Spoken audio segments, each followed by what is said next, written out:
Meeting to order, please. We traditionally begin our meetings with a moment of silence. So I would like to ask you to observe a moment of silence, prepare your hearts and minds for the task ahead of us.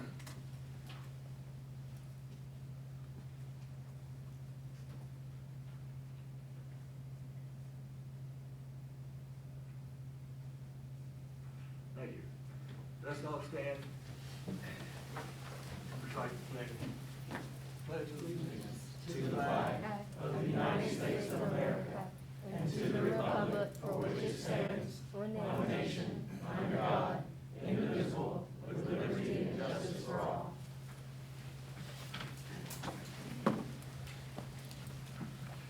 We have one set of minutes. Well, first of all, let's see if the agenda suits everyone. We prepared the agenda to be published in the paper. All the board members have received a copy.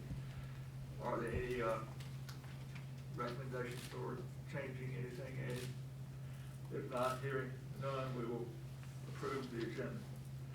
We have one set of minutes requiring approval this evening, the minutes of the regular meeting of March 9th. Is there a motion to approve the minutes? Move to approve minutes from March 9th. Moved by Mr. Silas. Is there a second? Yes, Second by second. Ms. Reinhardt Jackson. Any discussion? Hearing none, all in favor? Please raise your hand. That's unanimous. Under public participation, we have one request. Mr. Keith Liner, who probably is known to all of us at least, former board member. Mr. Liner, come up.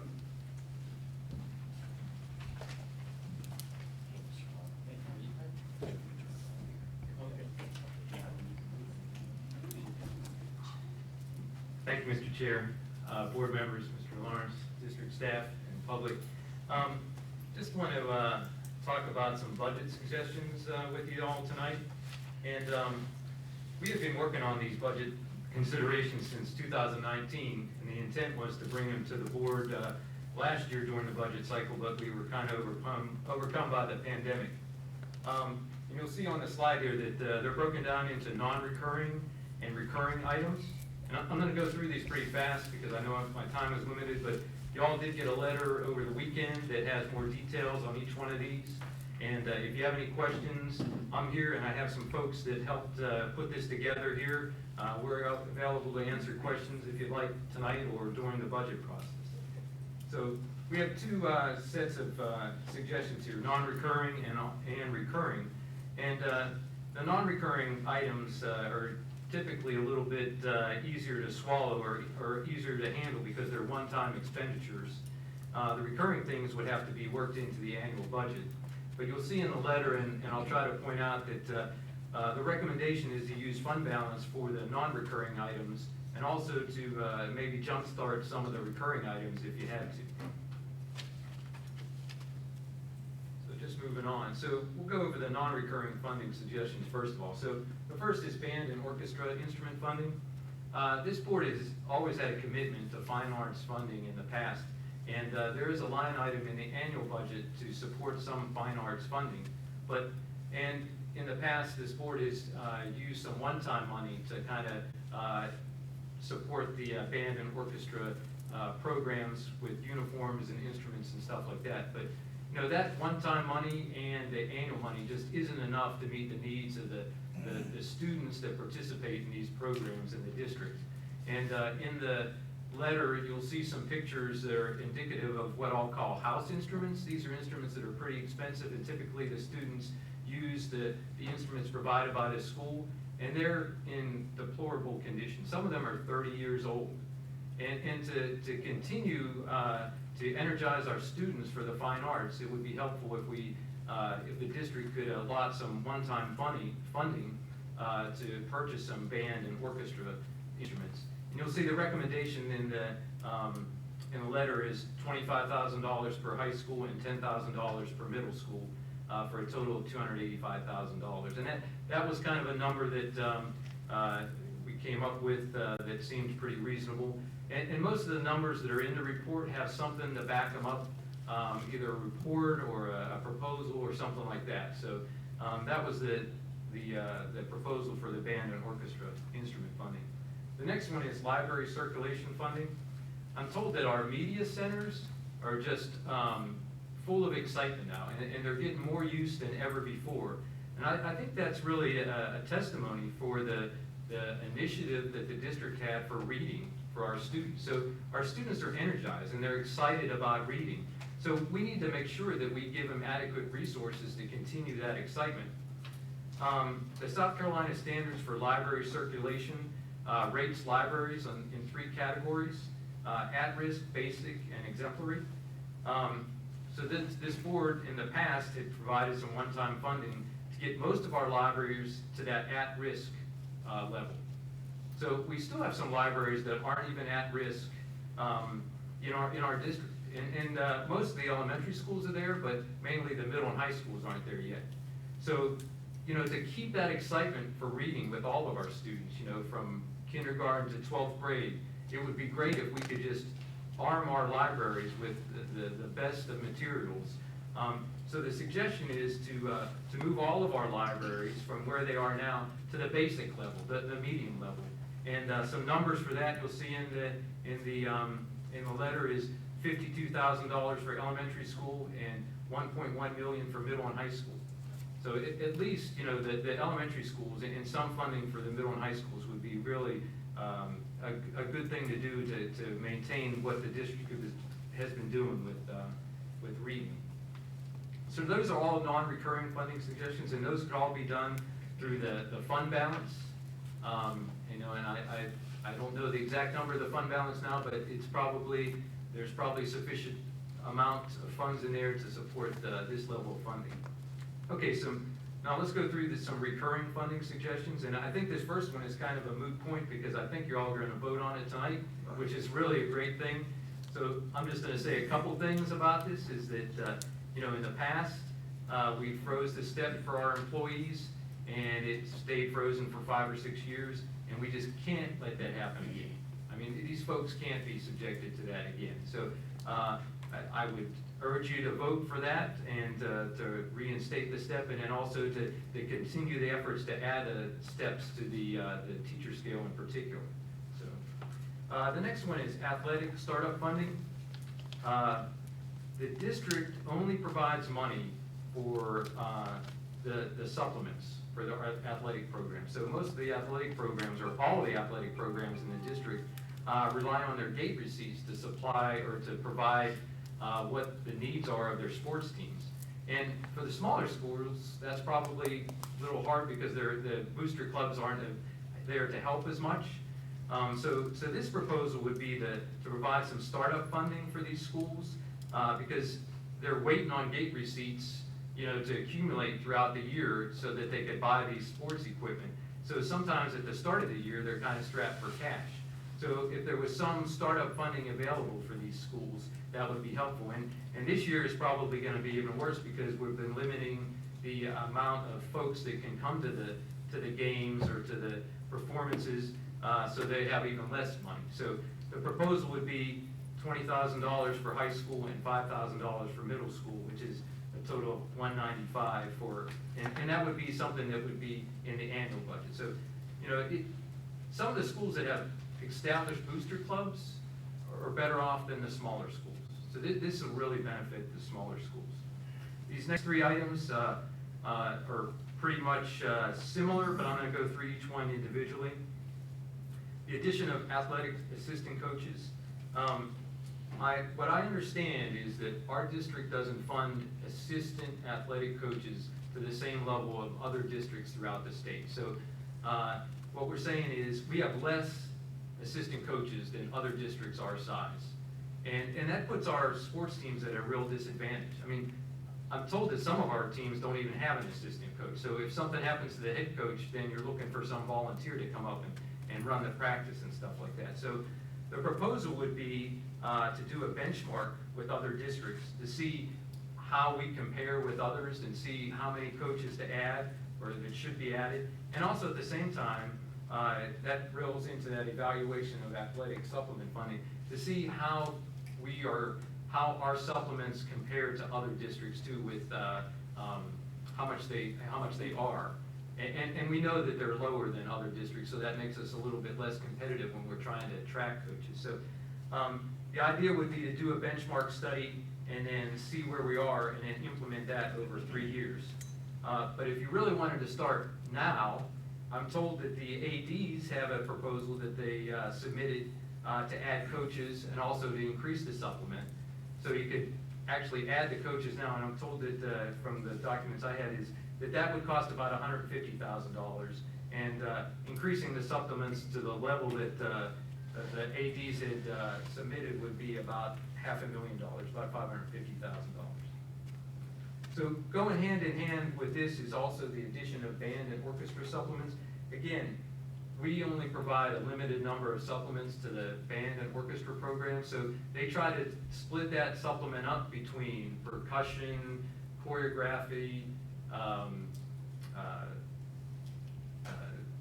guard, and things like that. So if you don't have an active booster club, the schools are kind of strapped. So the same type of thing. Hey, look at our counterparts throughout the state and see how many supplements they have for these things, and try to add to those.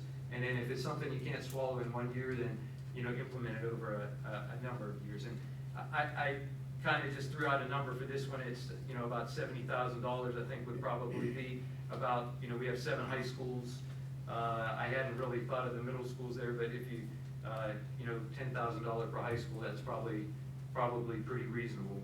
Because and something I don't have in those 3 things is just supplements in general for like academic team, for yearbook and things like that. So I mean, our employees really work countless hours with those activities, and the supplement should be something that's commensurate with the duties they're doing with those. So maybe as an offshoot of that is looking at all the supplements. I'm not just I'm serious.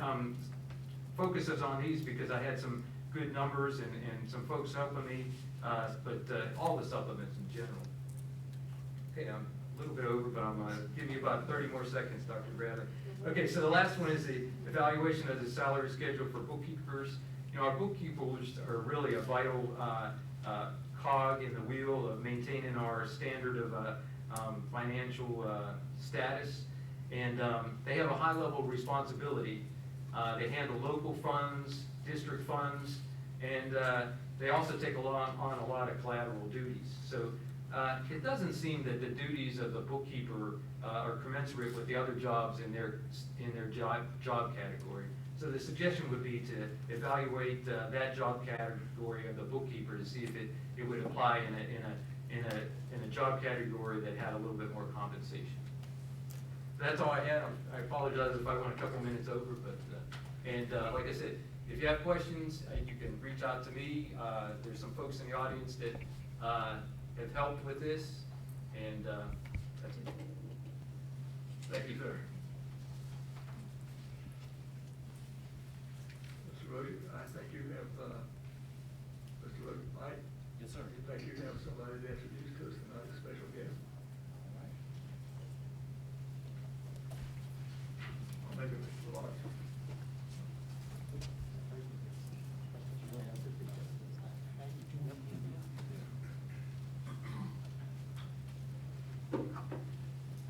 Good evening, Dr. Bradley, board members.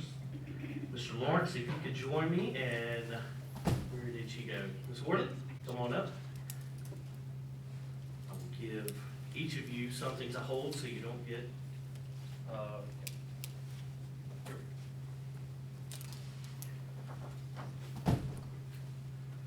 As we all know, school counselors are some very special people who work tirelessly to help all students succeed in both their academic and personal lives. Much of their work is done quietly and often goes unnoticed by others, as they tend to shy away from the spotlight in order to let their students shine. And our guest tonight, for one way or the other, shied away from the spotlight for a month or so before we got her in here. So she is here tonight. I'm just messing with her. So she is actually my counselor at my daughter's school. So I'm very proud of her. We've always felt as though we had the best counselors in public education, but that has been recently confirmed as Alicia Ellison, the lead counselor at Silver Bluff High School, was named this year as the statewide School Counselor of the Year by the Palmetto State School Counselor Association.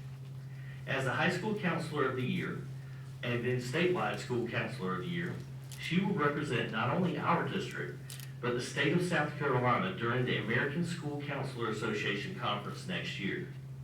Nominated for this award by Aiken County Public Schools Director of Student Services, Mr. Carl White.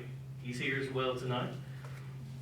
Mrs. Ellison is well respected among her peers and her knowledge for being student focused and solution driven. She was also the first counselor to ever receive the prestigious Golden Apple Award by News Channel 6 and its sponsorship partners in the fall. So that was something that was very, very cool. And there's pictures of her scrolling on the website. Congratulations, Mrs. Ellison. We are so very proud of you, the statewide School Counselor of the Year for South Carolina.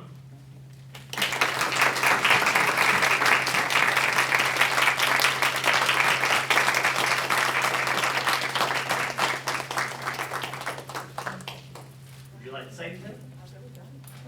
No?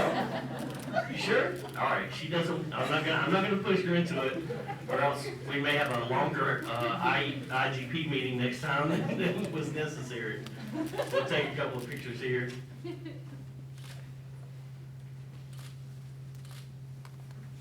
Ms. Wardley, Mr. Lawrence, would you like to say anything? Nope. You're good.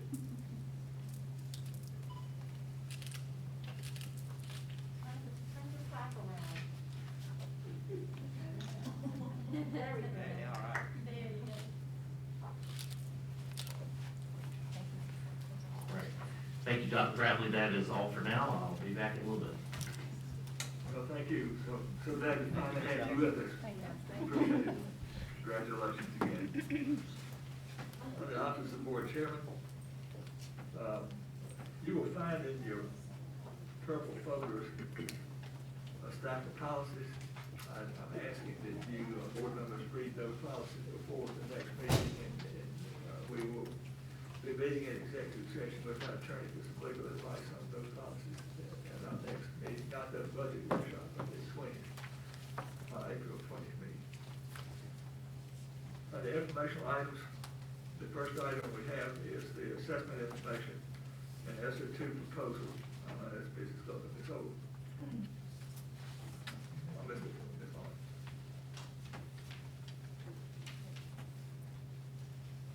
Thank you, Mr. Chair, and members of the board.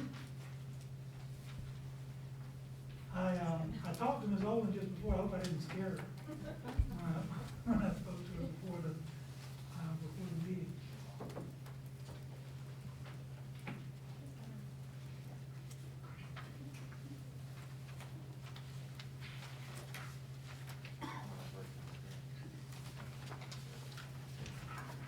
Tell her she doesn't show up, I'm going to do it for her.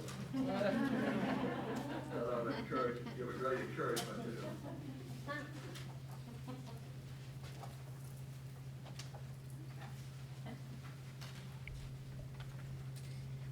Oh, that would get her out here. I apologize, I just went to the restroom thinking I had a minute. Anyways, let me get my clicker here. Dr. Bradley, Superintendent Lawrence, fellow board members, thank you for some time today. Ms. Glover and I are going to tag team this presentation. We started off with, our instructional services team started off with some kind of basic research questions. What are the most significant academic achievement gaps among our students? What data do we use to identify students with deficiencies? And what strategies will we use during our summer academic recovery programs and initiatives next year to advance student achievement and close that gaps? And how will we use ESSER funding to support these initiatives? So I'm going to kind of take number 1 and 2 and then turn it over to Ms. Glover for number 3 and 4. And we're going to start this kind of with a grade level continuum sort of our most common indicators. The first we have, we've talked about some of these things before, so just to refresh your memory, this year we implemented the Fastbridge Screener, which we now can systematically identify students at risk for reading difficulties. And I've kind of tried to keep this in a red, yellow, green color coding system, with red being at risk, yellow being some risk, and green being low-level risk for reading difficulties. So if we look at the percentage by risk level, we can see from fall to winter, we lost a little ground.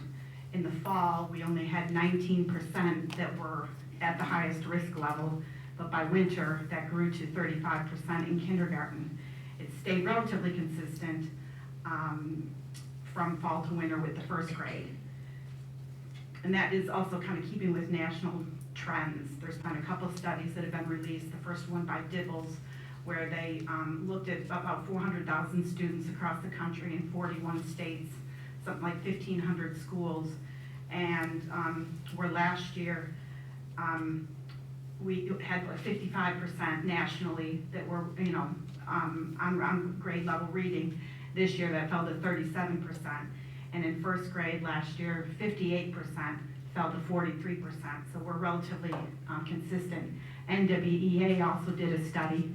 They found that students on the whole that take the NWEA math assessment are about a third of a year behind in English language arts and about a half a year behind in mathematics. When we look at these for numbers, you can see that the blue line is the number of students in the fall that were in that particular risk category. So at the high risk category, we had 815 students. That number grew to 1,100 students, which is a little over a third of our first kindergarten and first grade population. We have about 3,200 students in kindergarten and first. So with 1,100 of them at risk. And we also just don't want to look at the number of students that are at risk. We want to look at those that are also at some risk. So some and high level risk. So we have, if we look at both those categories together, we have about 66% of our students not meeting the benchmark in kindergarten and first grade. So in order to kind of bring some context to the next several slides, I just want to remind you, hopefully, and you've got this in front of you, the National Reading Panel, when it was convened by Congress many years ago in 2000, came up with the big 5 essential foundational components of reading. And they're phonemic awareness, phonics, vocabulary, fluency, and comprehension.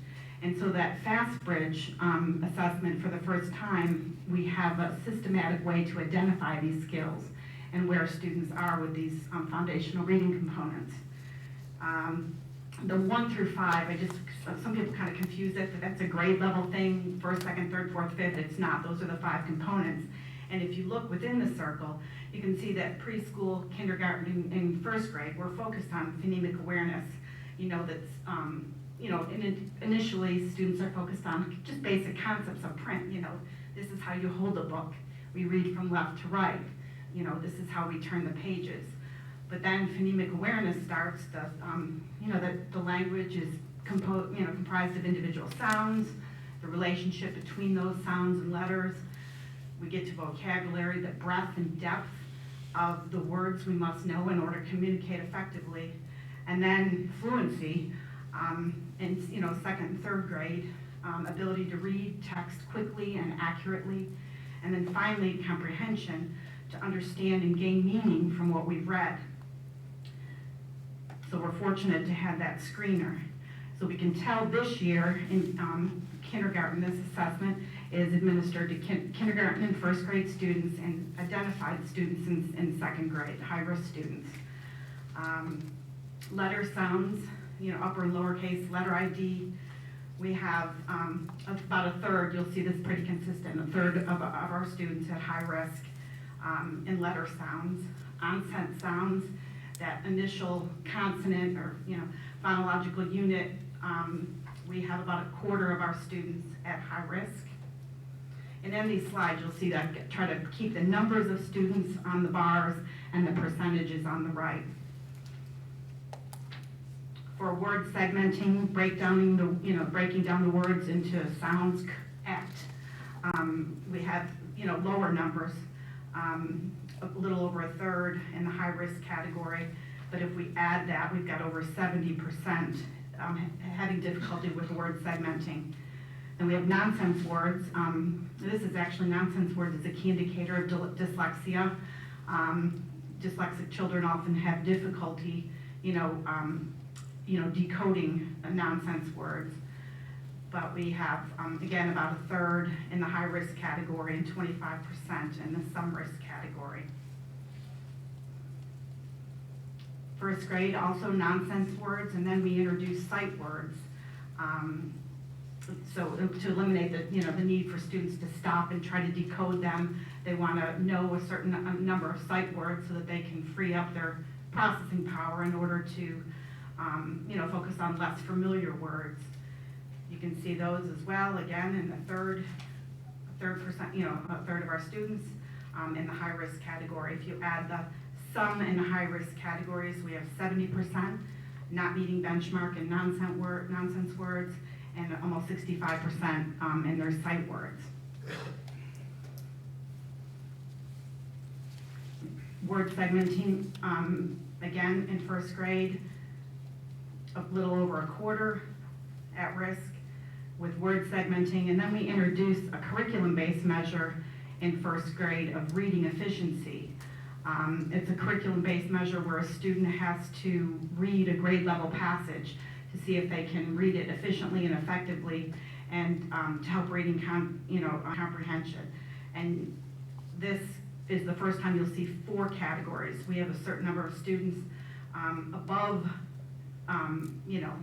well on their way to college and career readiness in that area, but we have over 30% of our students in the high-risk category, and that, again, is a first grade measure.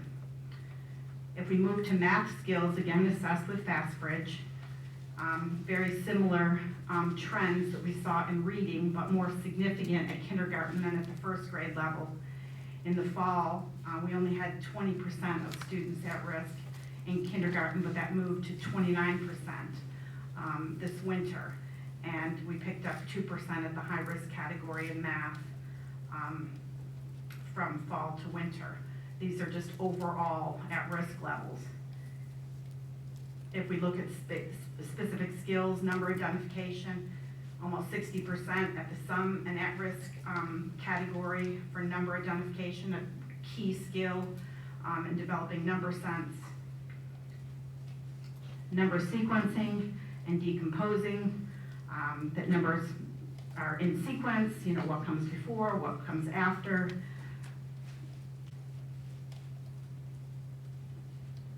And then the high-risk category and some risk category, about 50%, half of our students in decomposing. First grade math overall, high risk, 27%. Number sequence, if we add those two together, 42% in the some and high risk category. First grade math, where we introduce, for the first time, place value. We have over 40% in the high-risk category alone. When we administer the math inventory screener, it typically only gives a quantile level, but it does give us one other important piece of information, and that is fact fluency. Before students take that assessment, they're presented with a quick screener. First, it's on addition facts, and when they master their addition facts, then they're later on presented with multiplication facts. So if you look at these numbers, and this was our winter administration, we can see that in grades, second grade, we had almost 40% of our student population, second graders, that lacked fact fluency and addition facts, and that drops to 15% in third grade. When they're introduced to multiplication facts, you can see 66% lacked fact fluency, and that's where they're supposed to be memorizing those multiplication facts. It drops to 47.4%, but in sixth grade, and this is limited to elementary that I have here, but in sixth grade, that number jumps up again to a high level number of students that lack fluency with their multiplication facts. Now we'll start at second grade, and here I'm going to kind of go through these relatively quickly, but wanted to give you an idea of where we stand with course failures in reading and math for elementary, And then when we move to middle and high, we look at the 4 subject areas. You can see that they're lower here, only 8% in reading and 5% in math in the 2nd grade. But we do have a significant gap in where we need that blue line is Lexile and the orange line is their quantile level. You can see our end of year targets. We still have a long way to go to catch up to those college and career readiness levels in both Lexile and quantile.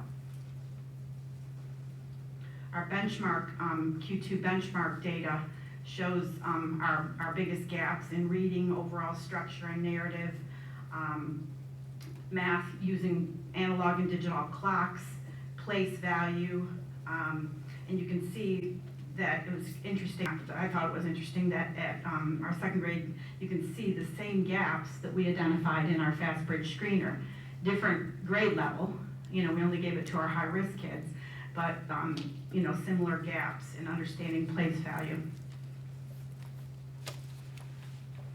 In 3rd grade, again, the course failures in reading and math are relatively consistent, but similar gaps.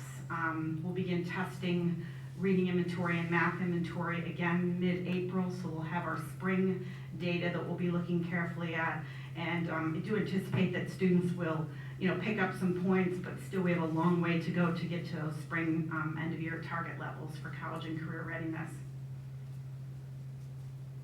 In the 3rd grade target areas based on our benchmark data, and we talked earlier about measures of reading efficiency, and you can see here, the gaps summarizing multi-paragraph text using key details to support the central idea. Determine meaning, refer explicitly to the text to support inferences and conclusions.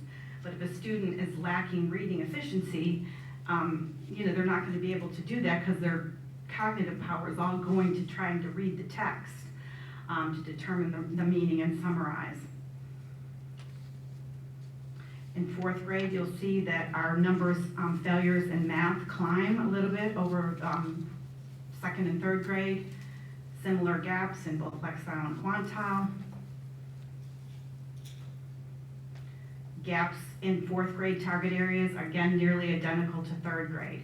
Analyze meaning, summarize multi-paragraph text using key details. Operations, division, place value.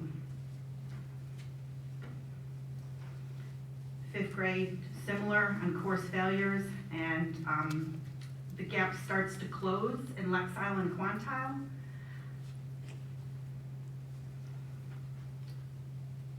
Again, similar with 5th grade, target areas, text-dependent analysis, analyze meaning, analyze characters, cite evidence within a text.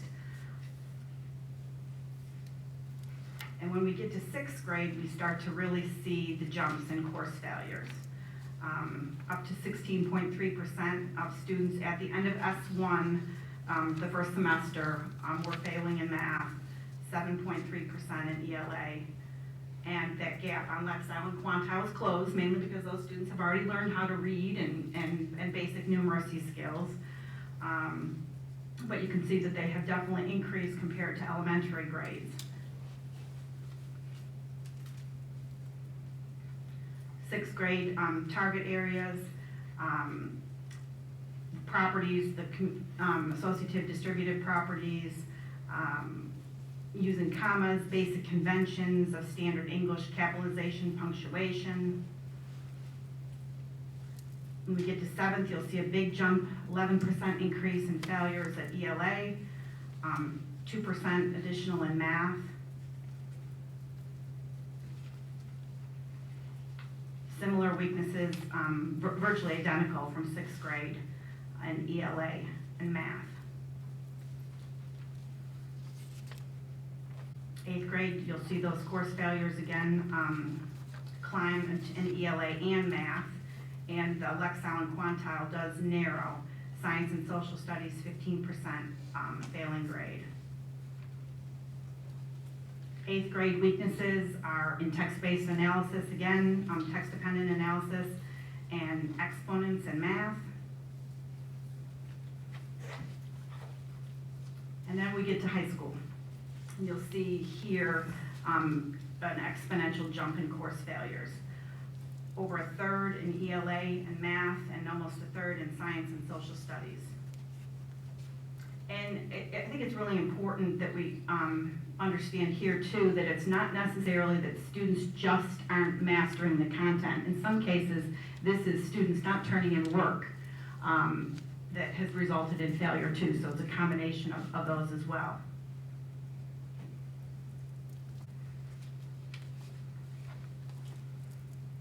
In ninth grade, we have those end of course, beginning in ninth grade, those end of course assessment years. You'll see text-dependent analysis is also using context clues, determining a theme, and basic functions in Algebra 1. 10th grade, you'll see the failure rates are very similar. We do not census test quantile in 10th after the 9th grade, so you'll see our Lexile.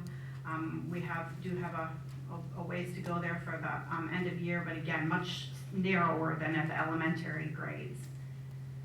10th grade, weaknesses in text-dependent analysis, again, striking song and thorough textual evidence to support analysis, explain author's meaning, tone.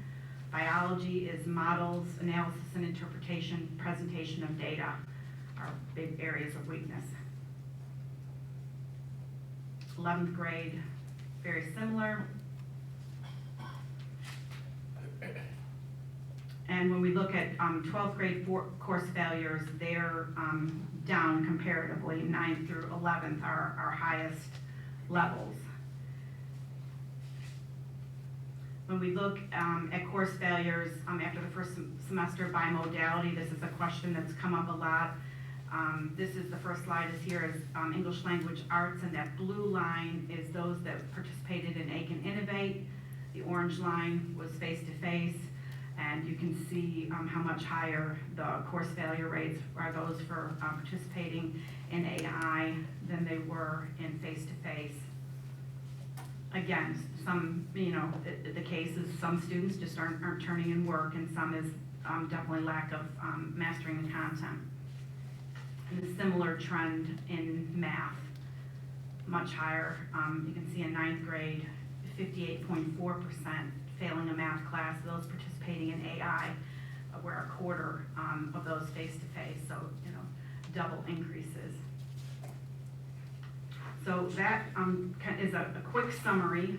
And I know it was more than the 6 minutes that Mr. Lawrence allotted me, but I'm going to turn it over to Mrs. Glover now, who's going to discuss the strategies that we're going to use and how the ESSER funding is going to support those strategies, unless you have any questions for me.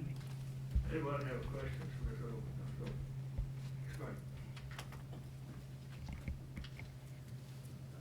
Thank you for presenting this to us, Ms. Owen. I have a question going back to kind of the earlier slides when we're showing the evolution from fall to winter, and especially the younger grades. Is that, get my thoughts here, is the drop or the increase rather in the high-risk groups from fall to winter, both in kindergarten and first, is that indicative of a drop in the student ability, or is that indicative of the progression just isn't happening? Does that make sense? As far as progressive learning isn't happening there? It didn't happen this season? Yeah, so these are benchmarks that are developed in the 2019 school year, national benchmarks. So that is compared to using those benchmarks. You're trying to meet a certain threshold. And in the fall, compared to those norms, students were, a certain number in the low risk category. But when we then compared to the winter norms, that number grew, higher number based on the winter norms. Thank you. The benchmark does use norms. Those Yes. benchmarks that our kids are not reaching, they have been field tested on a large Yes. organization. Yes, significantly, yes. And we have all that data, binders full if you'd like that. We do have all that norm data. Does anyone else have a question? I have one more.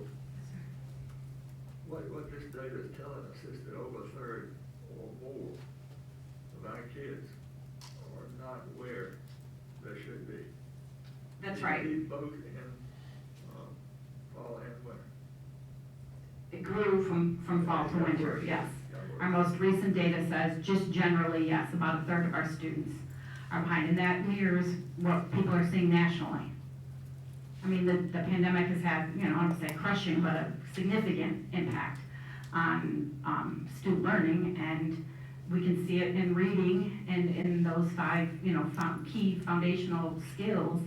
It's very difficult to teach kids to read online and when they're not in school, so we're no different than anyone else, but it's still very troubling. We want our kids to grow. Benchmarks were established at non-COVID times. That's correct.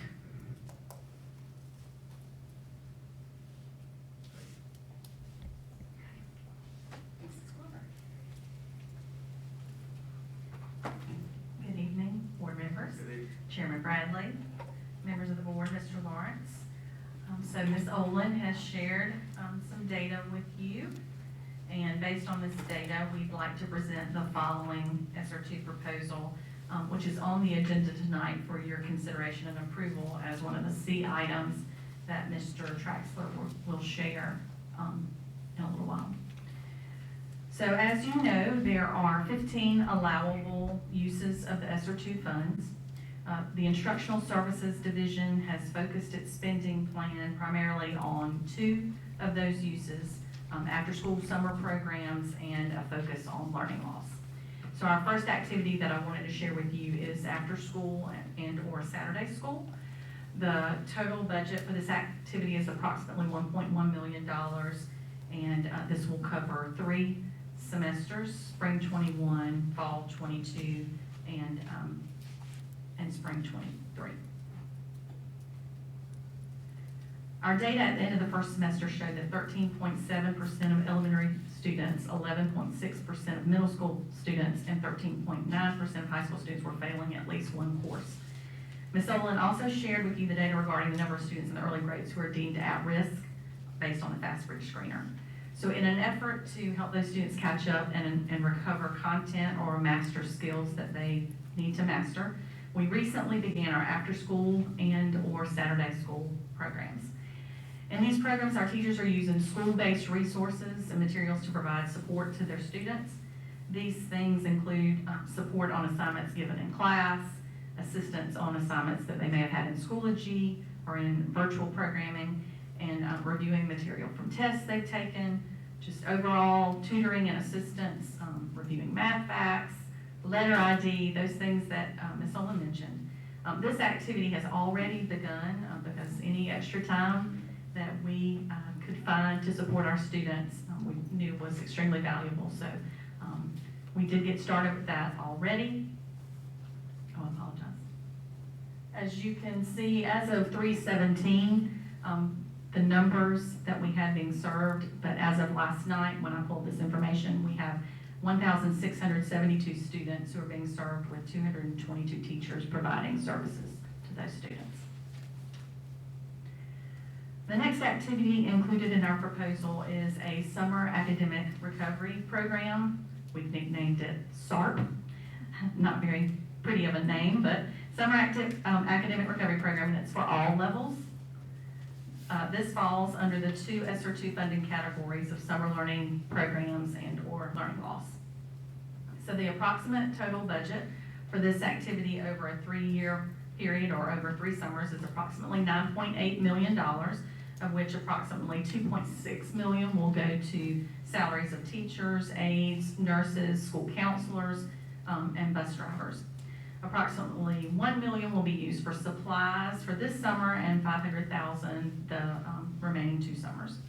All programs will provide lunch and breakfast at no cost to our students due to an extension of the U.S. Department of Agriculture's waiver to offer this service until September 30th. In our future summers, the district will be able to apply for the Summer Seamless Feeding Program as we have done in past years. The number of days and hours in our elementary program are really driven by the required number of hours required for third grade summer reading camp as defined by Act 284, which is known as the Read to Succeed legislation, or some people refer to it as the third grade retention law. Third grade students in jeopardy of being retained based on the spring SC Ready results, which we now are going to give, must receive 96 hours of reading instruction. So that's part of legislation. So in an effort to ensure we're able to meet this requirement in the 22 days available to us for our elementary summer program, so we'll be going June 16th through July 29th, Monday through Thursday, but we are taking the week of July 4th to make it more attractive to our teachers to participate. So in an effort to ensure we're able to meet the 96 hours in the 22 days we have available, we must provide 4.5 hours of ELA instruction each day. The day includes 270 minutes of ELA instruction, which provides a total of 99 hours of ELA over the 22 days. While the 96-hour requirement technically only applies to third grade, the Elementary Summer Program Task Force and members of our Instructional Services Division felt that our K-2 students would also benefit from following that same ELA focus. And talking to our site leads who came back to help us plan from last year, having students on the same schedule helps at the school level, and we know that we have areas to address in reading anyway. So this would include the time for us to address the phonemic awareness and phonics deficiencies identified in our early childhood Fastbridge data Ms. Olin presented in earlier slides. And then for our 4th and 5th grade students, we will provide 90 minutes of math instruction to address the deficits in fact fluency, solving real-world math problems and fractions based on our current data. So this slide shows the percentage of students invited to participate in our summer academic recovery program from each grade level. I think you have a copy of this. So regarding the programs and items we're asking for as part of the summer academic recovery program for our elementary students and teachers, the elementary summer academic recovery program will include using the Reading Writers Workshop model as defined by the South Carolina Department of Education, as well as our Aiken County's literacy framework, which is built upon that model, which was created by principals, teachers, reading coaches, and district personnel in 2016 through 2018. This model includes opportunity for direct instruction, guided practice, word work and phonics, read aloud, shared reading, guided reading and practice in small groups, and independent practice. In order to address areas mentioned in earlier slides from Ms. Olin, phonics and word study kits will provide direct and differentiated instruction to build phonemic awareness, phonics and vocabulary in the early grades, but also to provide a special emphasis on vocabulary in grades 3 through 5. Interactive read-alouds will offer a direct instruction mini lesson targeting fluency instruction and grade-level ELA standards for reading and writing through explicit instruction, guided practice, modeling, and independent practice. Guided reading kits will provide lesson plans for differentiated reading instruction based on texts that are appropriate for the skills and abilities of each student. Reflex Math is a computerized program that focuses solely on developing automaticity of math facts for grades 2 through 5.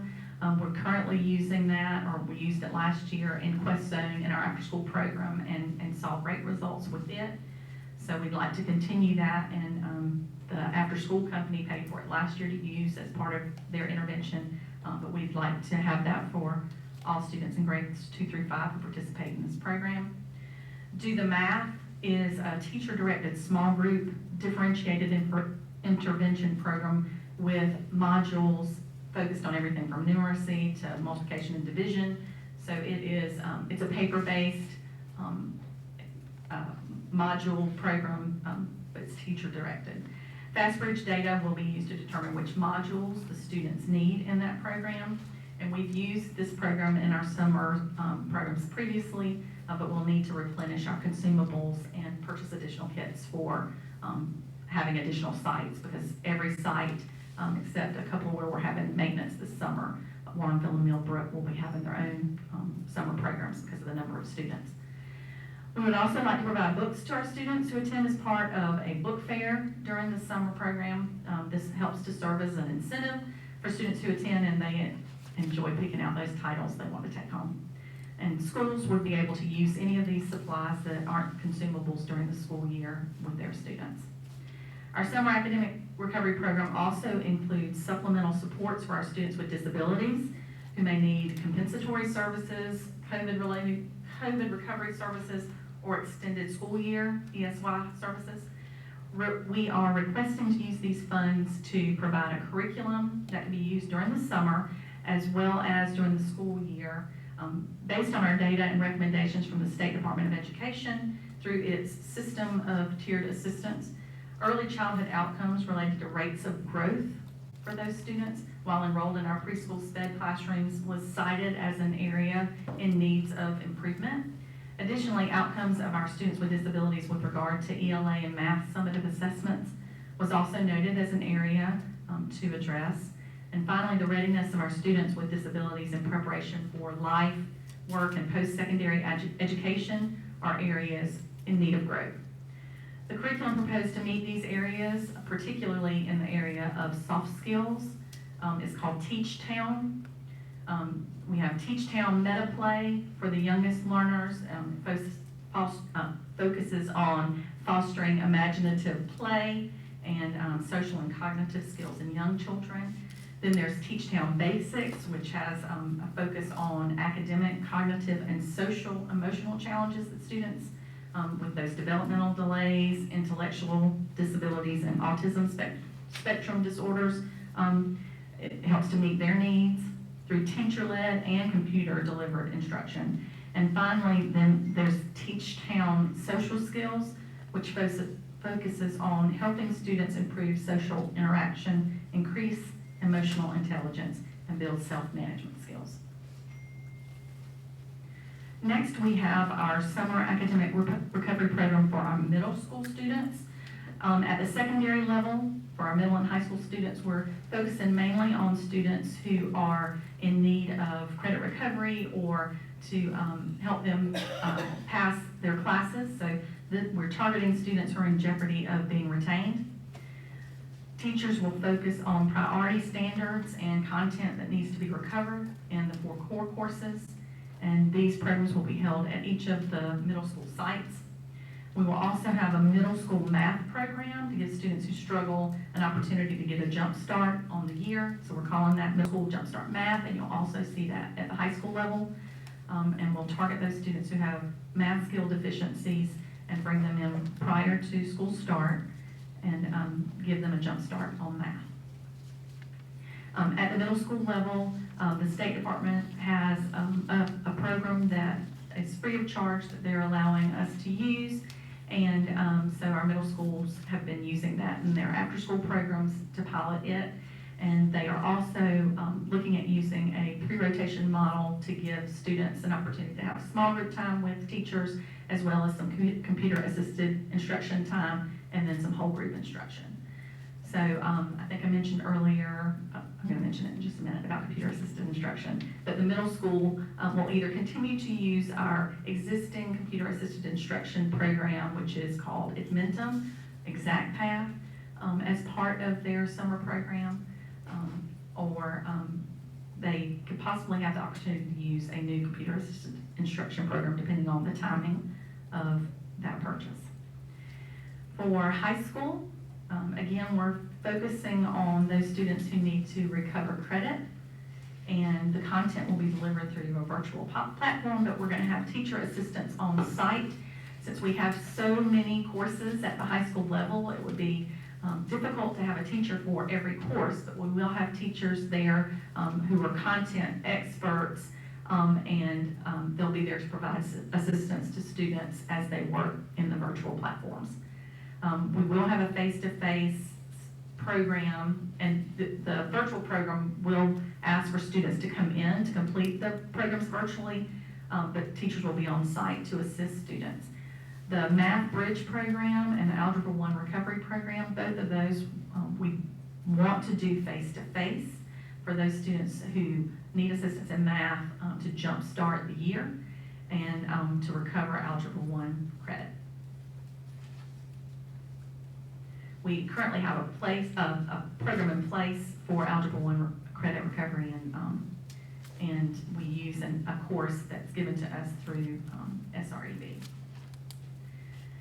The next item on our proposal is funding early reading interventionists. So a budget request for the past few years at the elementary level has been to provide funding for early interventionists, and our data and our early grade certainly supports the need for early intervention. So we would like to use ESSER II funding over the next 2 years to fund an early reading interventionist for all 21 elementary schools. In the event these positions show the desired result, which we feel confident that they will, we would have to seek funding from the board for the 2023-2024 school year and beyond. We've been investigating early reading intervention programs that will target our primary skill deficiencies for grades K through 2. But we want to give our elementary teachers and our reading coaches, our principals, time to provide us input on that program. Because the early learning interventionists were part of this proposal and we did not want to assume automatic approval, we have only discussed this with our principals so far, and then of course it making the board agenda, and so many more people know about it now. To be able to evaluate and track the effectiveness of the intervention and the support that these early interventionists would provide, as well as to provide systemic support from the district level. We believe the interventions provided should be consistent across schools. So as many of you may recall, this was the last year on our contract with our current CAI program in grades 2 through 8. It's called Exact Path from Admentum. And our CAI Early Learning Task Force last year chose to use Exact Path and Reading Eggs as a CAI program for 4K through 2 for this year. So we currently have all of our students on from pre-K to 8th grade using the same CAI program, with Reading Eggs being an additional piece added for 4K, 5K. We did not deliver any expectations this year as far as number of minutes because of COVID. But our teachers have been using it. Some schools, not as much as others. We do use it and promote it heavily in Aiken Innovate because those students are at home on their computers, and so it's a valuable resource for them. But we are trying to promote it as much as possible as something that kids can do, especially now that they have devices. We are currently investigating a CAI program moving forward. We have 117 teachers and administrators and reading coaches on that committee. So 117 people from 4K through 8th grade. We have divided them, so there are some programs that are more appropriate for early learners, and so we wanted to make sure that there were options available to the committees to pursue. So we're investigating that, and the task force should be ready with a recommendation after spring break, and so we'll be bringing that back to the board for consideration. While we recognize there's no computer program that can replace the effectiveness of a teacher. No computer program can replace direct instruction. We also realize that computer-assisted instructional programs can provide personalized, targeted remediation and enrichment and acceleration of students. A computer program would not replace direct instruction. We use this resource to supplement core instruction. It's a universal support for all students.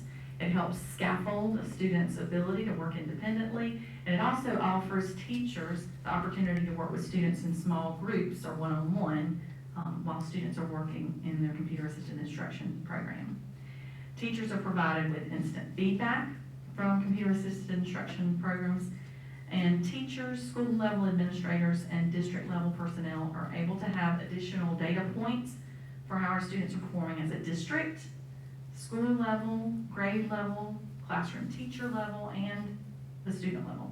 So oftentimes, these products are nationally normed, and we're able to see how our students are performing relative to those national norms. So that's a benefit. It is nearly impossible for a teacher to differentiate his or her instruction for every single student every single day. The programs that the members of the CAI task force are reviewing include a diagnostic component which will assign students activities based on their current level of mastery. So for those students who need gaps filled, the program will provide that opportunity. For those who need enrichment or acceleration, the program will provide that. The rollout of our one-to-one initiative, Learning Virtually Everywhere, that's happened this year, will definitely make things a lot easier with implementing a CAI program. No longer will time be lost traveling to computer labs. The next item on the list is an SEL, Social Emotional Learning Program, to support our high school students. So we currently have programs in place at the elementary and middle school level, but the high school team has been searching for a program to assist in this area. So currently our school counselors report seeing more students than ever with anxiety and school avoidance. Students who are typically social and involved in school are withdrawing, and not only are they seeing anxiety, but depression and indifference. Many students are also showing signs of apathy and have limited motivation to plan for college and career. SEL programs for high school students assist students with maintaining and forming positive, healthy relationships with peers and adults, with understanding unique emotional perspectives and strengthening empathy skills, and acquiring an articulated set of values and an ethical system to guide behavior, as well as engaging in healthy self-advocacy and decision-making.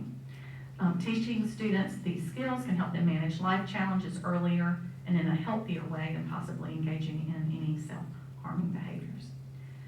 Our next item is for credit recovery software for our high schools.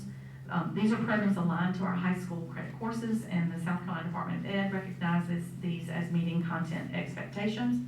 There are times when students come to us from other districts, they're on a block schedule, and so they've already earned the credit for a course that's in the middle, and so having this opportunity allows us to give options to those students for enrollment in a high school course at their own pace. So these courses allow for enrollment at any time during the year as we realize the student needs a particular course. And as we continue with Aiken Innovate and our virtual course offerings, we hope to get to a point where enrolling in the middle of the year is a lot easier. Virtual SC, those courses, it's difficult to enroll without students having to go back and do all the content from the very beginning. This will provide options for those students who come to us needing those courses, as well as the students who are here who might need a course in their schedule. So the first item on this next slide is the expansion of classroom libraries.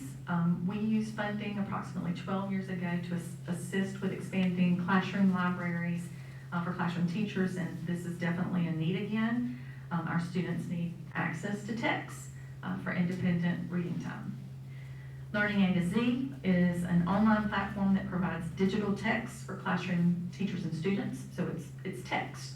And now with Learning Virtually Everywhere, those devices, our students will be able to experience virtual text, and our teachers will be able to use those virtual texts. Many of our schools already have this and pay for it themselves, so we'd like to make this available to all of our schools.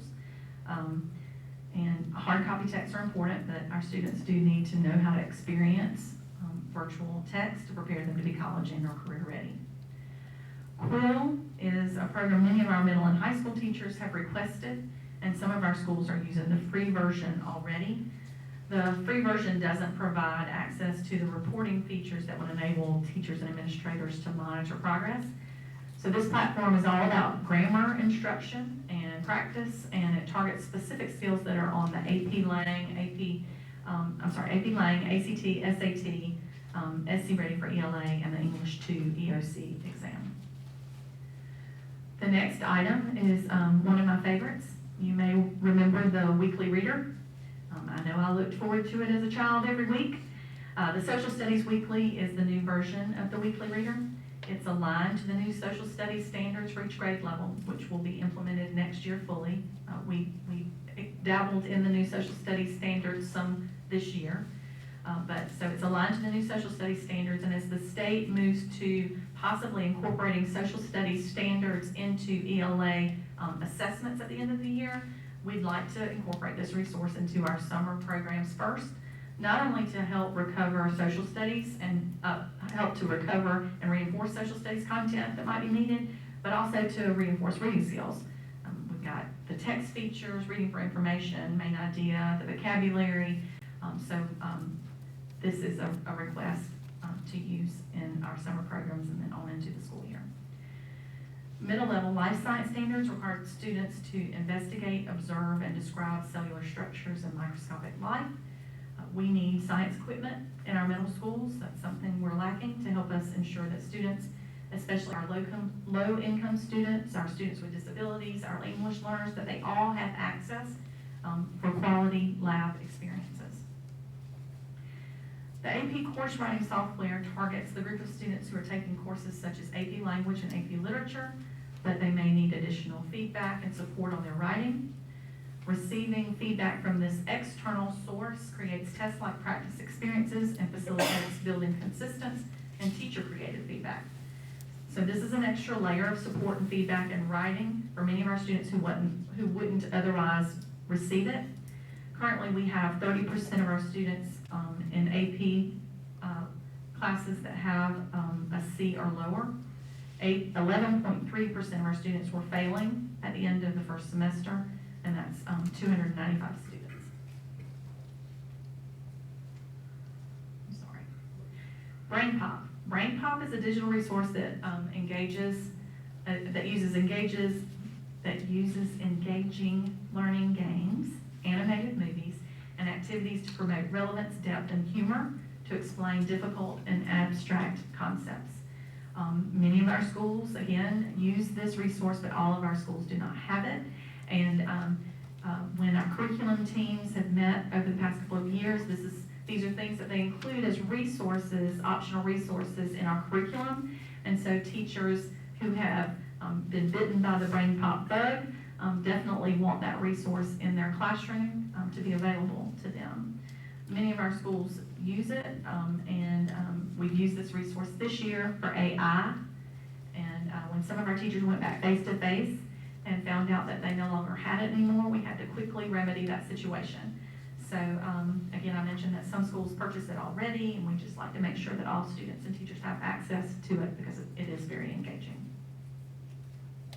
One additional request, and this actually takes me over by $40,000. I'm hoping some of these things will come under just a bit. Act 284 requires that districts administer a state-adopted kindergarten readiness assessment every year. It needs to be administered according to the law within the first 45 days of school, but the State Department of Education has given us the flexibility to offer that prior to school start. And so for the past few years, we've asked teachers, kindergarten teachers, if they're willing to come in and administer that so that they don't have to give up that classroom time. And many teachers do take advantage of that. We offer it to all kindergarten teachers, and so it's completely voluntary, but it gives them that opportunity to do so. And so this would allow kindergarten teachers to have up to 3 days prior to the start of the school year to administer the sections of the screener that can be done prior to school start. And that was my last slide. Any questions? Before you start asking questions, Mr. Lloyd. Yeah, thank you, Mr. Chair. Just real briefly, thank you, Ms. Glover, and thank you, Ms. Olin, for that presentation. I just want to mention, I think the question, Dr. Bradley, that you asked just a few minutes ago really defines the circumstances that we're experiencing. Our children are behind based on pre-pandemic norms. And our children are, in fact, living through a pandemic, and they are resilient. So given the time and resources, they will make up the deficits that the pandemic has caused. And I think that this proposal addresses many of those time and resource needs. So Ms. Glover, thank you again for that. Okay, I have questions.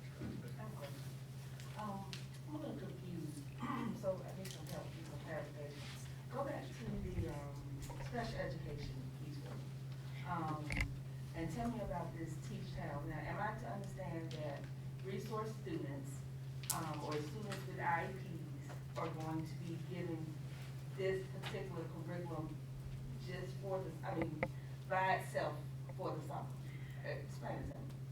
So I have LaToya Wiley here, and I do want to recognize our team. So Instructional Services Division team are most of these people out here. So I do not pretend to know it all. Okay.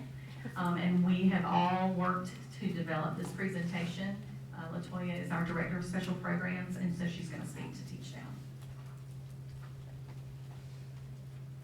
When we look at the information related to the Summer Academic Recovery Program, we have 3 different categories where students will potentially qualify for supports outside of the grand scheme of all students. And so we have COVID recovery services for students, that will be IEP defined. We'll also have extended school year that is IEP defined and compensatory. And so teams are beginning to meet to determine academic recovery and additional supports based on IEP needs, based on their specific disabilities. And so Teach Town is going to be the resource that we would like to use for students who have deficits outside of the academic deficits. So, Anybody else, Mr. Gray? I have a list of questions, Okay. but I think they're all. For Ms. Sullivan? These are all for you. Okay, These are all I'll for take you. them. Let me get back to the start here. I was just making notes as we were going. So, I'll come back to where you first started to talk about the Srt program. So teachers being paid $37 an hour. This is a 2-part question, because this is broken out between elementary and middle and high. How many hours a week instructionally, not necessarily after school, because we certainly know that the days go a lot longer than that, but how many hours a week are we expecting instruction to be happening?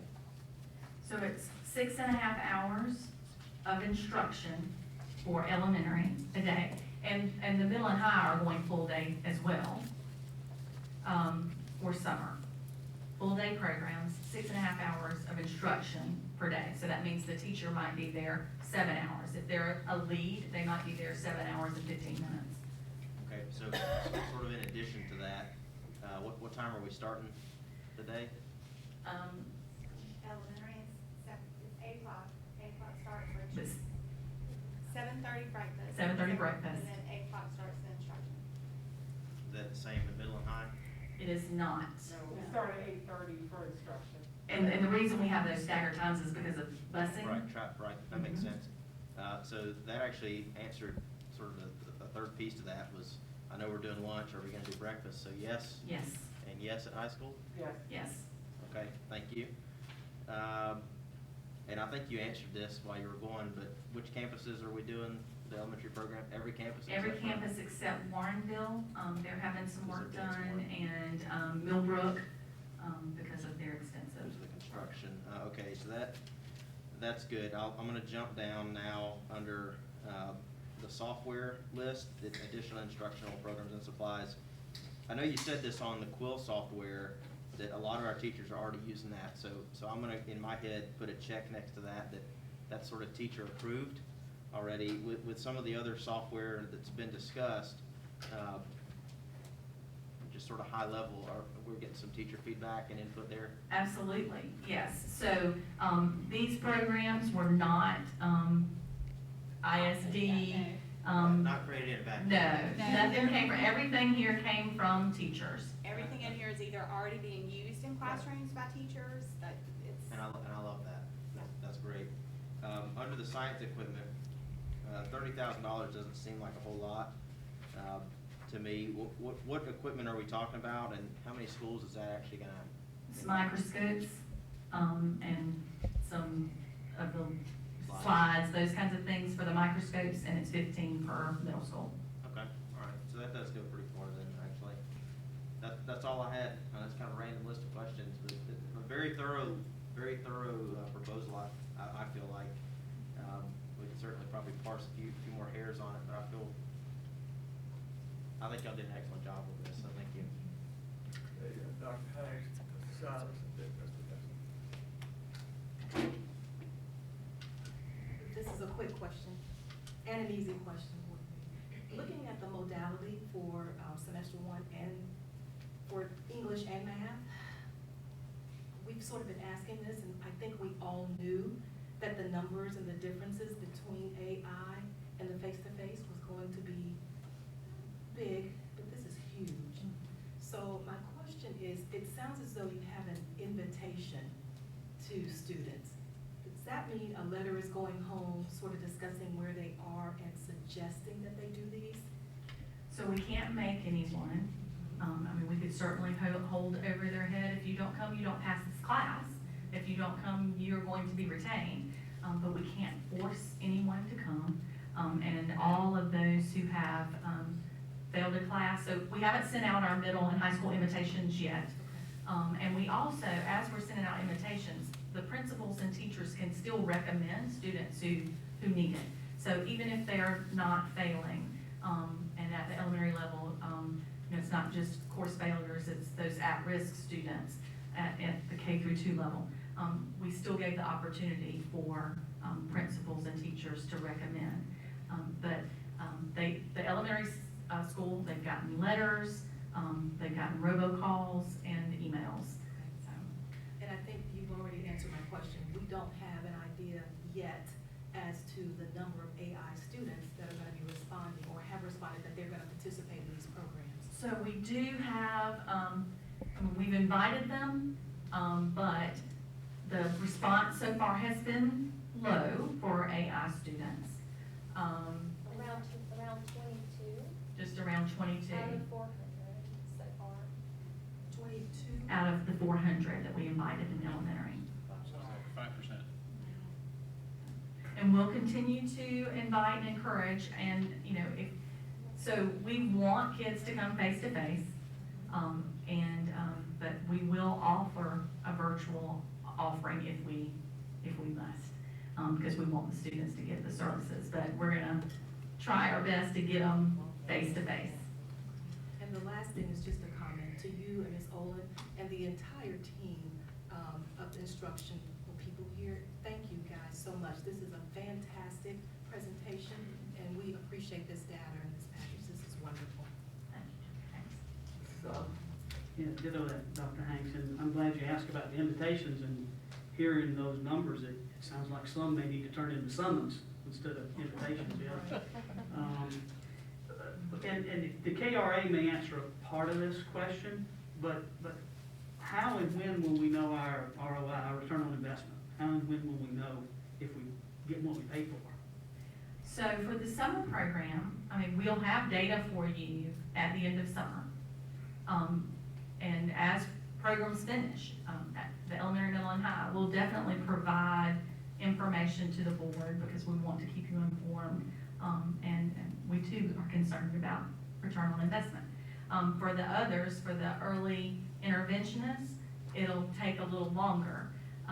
You know, typically when you implement a program like that, having people using a program to provide intervention services, and we can track students' progress, but we probably have to have 2 years of data to know how impactful that's been. But we can definitely track progress along the way and share that with y'all. Thank you.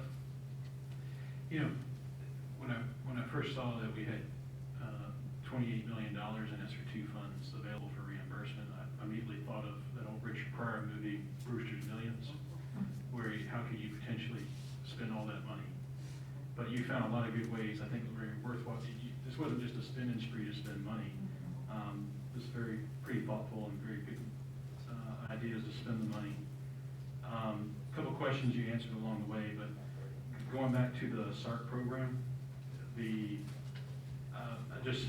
you answered a lot of it, but is there any like after school care involved in that? I mean, when does the day end and when do the kids go home on the bus? So it varies for the after school program or for the Summer program. So we will have Quest Zone available at each of our elementary sites.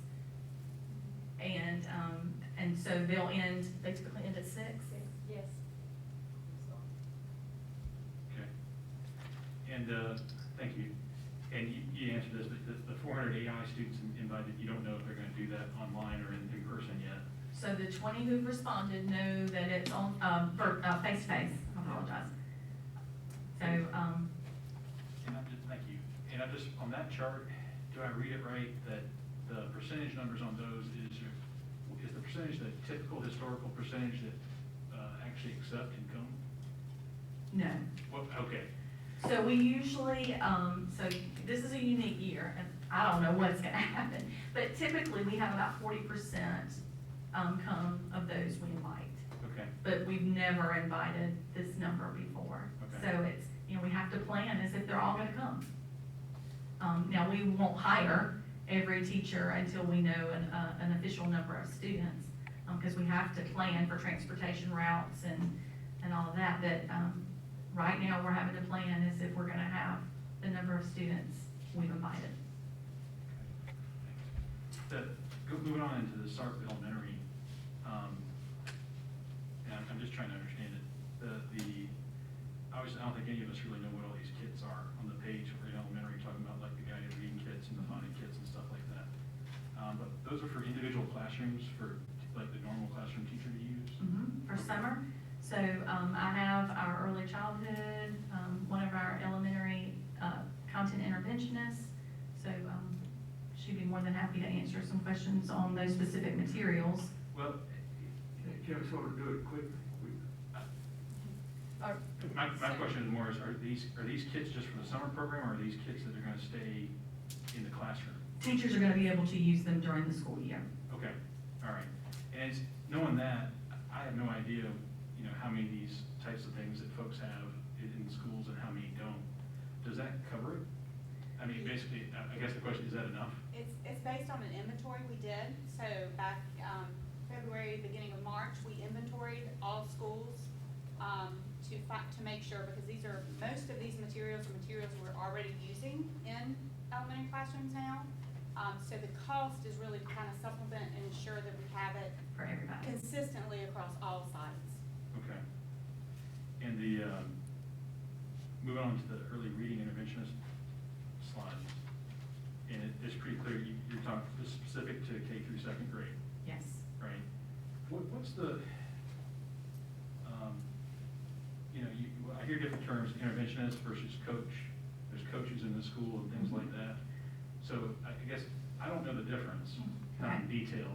And what exactly is an early reading interventionist gonna do, if you can tell me in one paragraph? So a coach works with teachers. And so when they work with students, it's in the context of modeling for teachers. It's all about job-embedded professional development, working alongside teachers to coach them to be better teachers. An interventionist, however, serves students. Okay, so this TBD at the bottom, so I assume they have to use a certain program to do this? Yes, And we're saying we don't know what program we're selecting yet? that's right.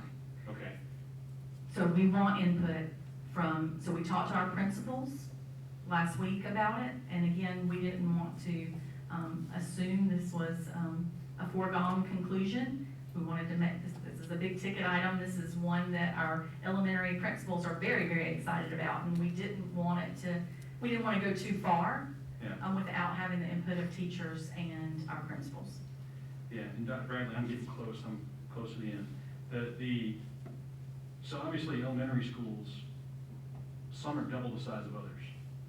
So how is this at all proportional? Do we already have folks in these positions already? Because it just one per school doesn't seem to, that one size fits all doesn't seem to work. So you are exactly right, and we have had that discussion. The larger schools, many of them have supplemental Title I dollars. All of them have Title I dollars. Our higher poverty schools, where the numbers might be greater for those who need intervention, have the option to use their Title I funding to provide an additional interventionist if they wish, and some of them do. So it would be, you know, based on the priorities and needs of the school. Right now, as our team talked about it, we decided one at each school would be the way to go right now. Okay. And sorry, and the expansion of the classroom libraries, which sounds like a great idea. That's not just for the summer programs, that's for this is elementary classrooms? Yes. Like getting level books, and so there's a good selection for students. Yes, sir. Okay. And that 300,000 isn't gonna go very far. Well, that was my question, it doesn't seem like, yeah, I would think you'd need more. And should the board choose to give us more, we will take more gladly. So as we've been in schools and we've seen some inequities of what schools have, and so we want to make sure we survey principals and look at the classroom libraries to make sure we bring some classrooms up. Like a new teacher, for example, Yeah. her classroom library or his classroom library might not be as extensive as a veteran teacher's. Yeah, right. No, the last time I moved my wife's personal library, that wasn't a lot of fun. That was a lot of books. But I know your point, and I'm done, but appreciate the information. On that last note, I mean, we'll talk about money later, specifically as far as authorizing money. But I really do think things like that, where you're giving teachers and students tools in the classroom, I think that's important. And but there's only so much, right? So, thank you. Thank you.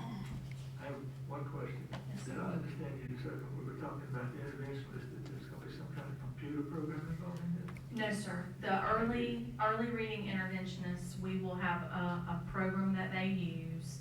I don't foresee it being a computer-assisted instruction program. It would be teacher-directed. Those interventionists would direct the program. Two things that I learned from this tonight is, one, that Aiken Innovate doesn't work. You know, it just really, we've got to do something else by way of virtual education. And that's the reason I keep harping on cameras in the classroom where a live teacher can teach to kids and they can interact back and forth. And I just think that's very important. Two, contact with teachers is really, really important. I think that's a big part of the Aiken Innovate. Efficiency. Motivation factor is not something that you see, you don't get that off of a computer typically. And we keep going more and more toward computerized instruction, and I think that's a mistake. We've got to find a way to put human beings with human beings. And I think that will stimulate learning more than all these other things. We're an hour and a half into the meeting, and we're on item 1. I'm gonna take a. Can I say one thing? Okay. I just want to respond to the Aiken Innovate. There are some students who absolutely thrive in that virtual environment. The problem this year is parents and students didn't choose it because it's something that they felt comfortable with. They chose it out of fear of the disease. So 90% or more of those students would never have chosen virtual had it not been for that. And I think that's borne out by our request for next year, where we have a couple hundred. About 350 Okay, or so so. only 350 students have even requested that option for next year. Yeah, but I say it Because doesn't I work. agree with what you said. Yeah, but I say it doesn't work out on me. For everybody. Right. When we are forced into a situation where we can't do full-time face-to-face instruction, we've got to have a better alternative than what we've had in the past. Not throwing stuff to anybody, it's nobody's fault. I'm sure our teachers and Aiken Innovate did the best they possibly could. It's just that we weren't ready. And we did the best we could do, and we don't need to make any apologies for that. But we do need to program for the future. This is probably not the last time that this is gonna happen. I'm gonna say, let's take a 5-minute break for people who need to run to the restroom or stretch or whatever. We'll come back and then we'll try to pick it up and get through the meeting. See you back here at 25 till.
reconvene. Hope everybody would take your seats. Let's get this show on the road.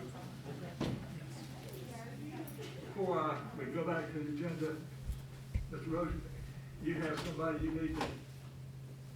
I do, she stepped out just for a second, I don't know where she went. Where did she go?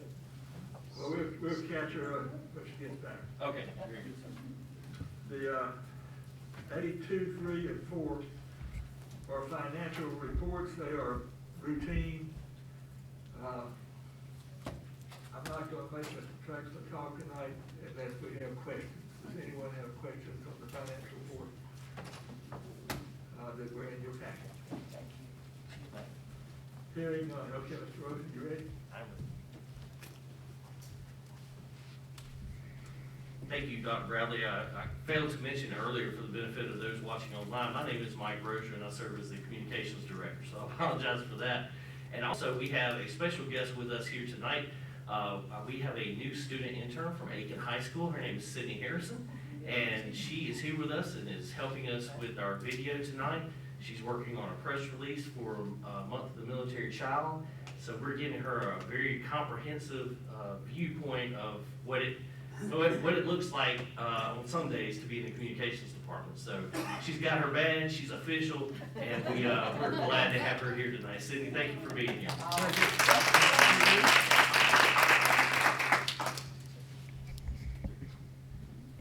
One job, Sydney.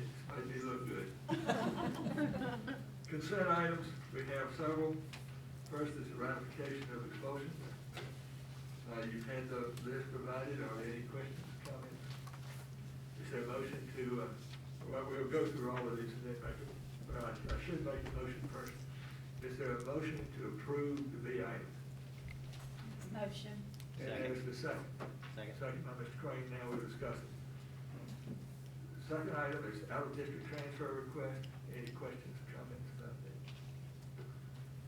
Third is out-of-district transfer request. First is in, and second out. Any comments about that? Change order number 1 for the 2020 scrubbing, sanding, stripping, and coating of the gymnasium floors district-wide for Aiken County Public Schools. Dr. Murphy's here to answer questions if you have any. Mr. Crane. Dr. Murphy. Just a quick question. That's represents just savings, this goes back to the general fund? Exactly, this is just money that we had allocated, but we did not use those funds. Thank you. Anybody else have anything for Dr. Murphy? Thank you, Dr. Murphy. Aiken County Public School District Head Start, Early Head Start Program Cost of Living Supplement, FY 21. Are there any questions or comments about it? Hearing none, we have a motion and a second. All in favor, please raise your hand. That's everybody, I believe. Now we go to the C items, which are individual items that we'll consider individually. First is personnel appointments. Is there a motion? I make a motion to accept the personnel appointments. Moved by Ms. Shealy, is there a second? Second by Dr. Hanks, Yes. Any discussion? Hearing none, all in favor, please raise your hand. Number 2 is the revision of administrative rules, professional staff, and support staff COVID-19 related leave. Is there a motion? Anybody want to make a motion? Yes, so moved. Moved by Mr. Silas, is there a second? Second by Ms. Reinhardt. Any discussion? Do we need to have Ms. Hart explain anything? Hearing none, all in favor of the motion to approve? That's everyone. Number 3 is the closure of the Lloyd Kennedy Charter School and Aiken Performing Arts Academy Charter School. Anytime a school that we have anything to do with closes, the State Department of Education requires us to formally sign off that the school is closing. Even though this is a charter school, we have to do it for Lloyd Kennedy. And so what we're being asked to do tonight is to prove complete form certifying that that school will be closing at the end of this school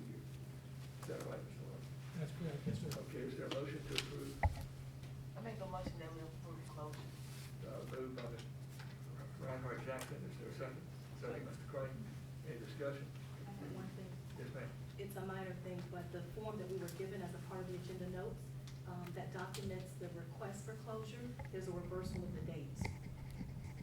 If it matters, Lloyd Kennedy is 2021, and the performing arts is 19, and it's reversed in the form.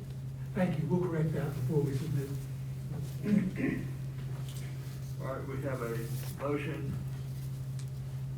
to approve with corrections the form necessary. And a second. Any further discussion? All in favor of the motion to approve, please raise your hand. That's everyone. Annual review of the 5-year facility improvement plan. Dr. Murphy, I think we probably need to talk about this. Good evening once again, Mr. Chairman, fellow board members, and Mr. Lawrence. Tonight I'm going to present to you the 5-year facility improvement plan that allocates the use of 8% funds for the cyclic maintenance of our schools in according with policy FB. This shows our current year, and this was the project that we completed last summer. You have a copy at your desk, and highlighted you can see that we completed flooring projects at J.D. Lever, North Augusta Elementary, and Red Cliff. We also did the gym floor projects at Jefferson, Aiken Intermediate, and completely refinished and top coated all other schools in the district, all other wood gym floors, excuse me.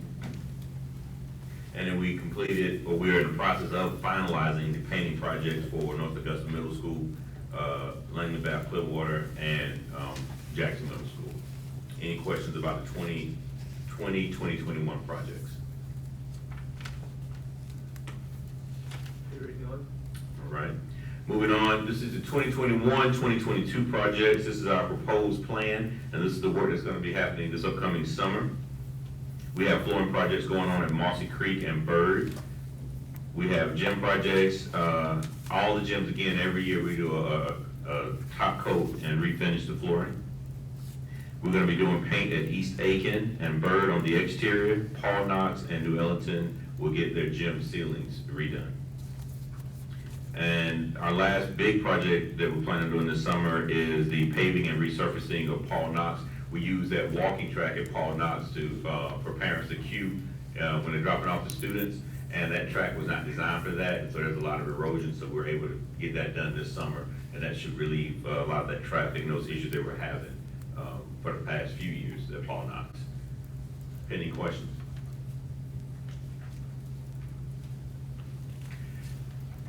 '22-23, nothing has changed, and this is the same plan that you all approved last year for the next 3 years. I just wanted to have them up there so you can see the difference, or actually have eyes on. 23-24, same thing. These are the approved plans from the previous year. It just shows the major project at the very top and then how we allocate the monies.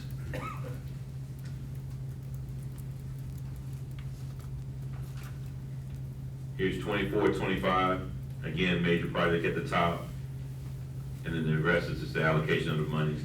You'll notice that we don't have actual schools listed under the 4-out plans because we have to reevaluate every year.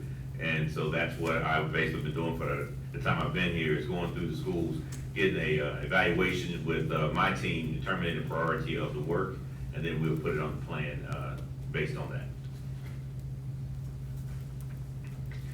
Now this new year that's on the plan, again, no specific sites annotated. We'll make determinations based on priority of need.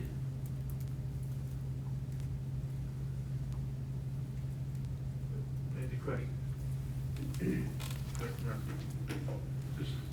Dr. Murphy, this is once you tell me the answer, I'll say duh.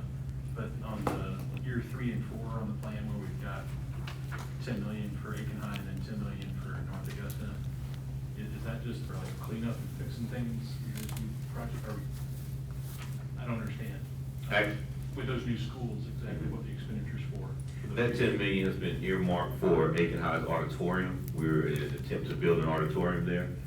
Probably need to earmark a little bit more funds, but that's what we have right now for those projects. And the same thing in North Augusta High School. It's for the auditorium as well as trying to bring the athletic facilities to one side of the road. baseball, softball. Baseball, softball. Anybody else? I have a question, please. Regarding HVAC expenditures, with all the upgrades that are going on across the district, do you anticipate needing that much? And then, I see the 3.5 in the alpha year. So how does that tie into all the upgrades that are going on? The system's at various stages of repair, of aging use, and when you think about the amount of facilities we have and the amount of air conditioning units on it, this is actually, this may be a challenge, and especially when we're looking at retrofitting and trying to get into bipolar ionization and some of the other types of mitigations for COVID. We definitely gonna have to have a strong plan, or at least some monies allocated to keep our air quality. Anyone else? All right, is there a motion to approve the 5-year plan as recommended by the administration? Moved by Ms. Shealy, is there a second? Second. Okay. All in favor, please raise your hand. That's it. Thank you, Dr. Thank you. Number 5, boardroom audio-visual upgrade to purchase and installation of live streaming equipment as a technical support contract through Sway Proposal.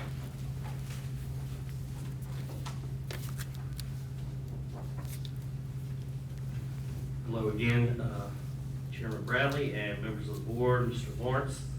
We've had a request for you guys to speak into your microphones a little bit more from folks that are on listening online. So if you just could make that effort for us and lean a little bit into the microphone when you speak, that would be fantastic. So by way of contextual information, heading into the presentation here, the Board of Education Communications Committee achieved one of its primary goals in July of last year when we began live streaming our board meetings on the internet. This has increased the outreach of board meetings and information to our stakeholders exponentially, with live stream meetings having already accumulated over 106,000 views. Meetings are being live streamed currently with a cell phone and microphone with Ms. Sydney right there. And we never understood this to be our long-term solution. Our hand was kind of forced because of the pandemic.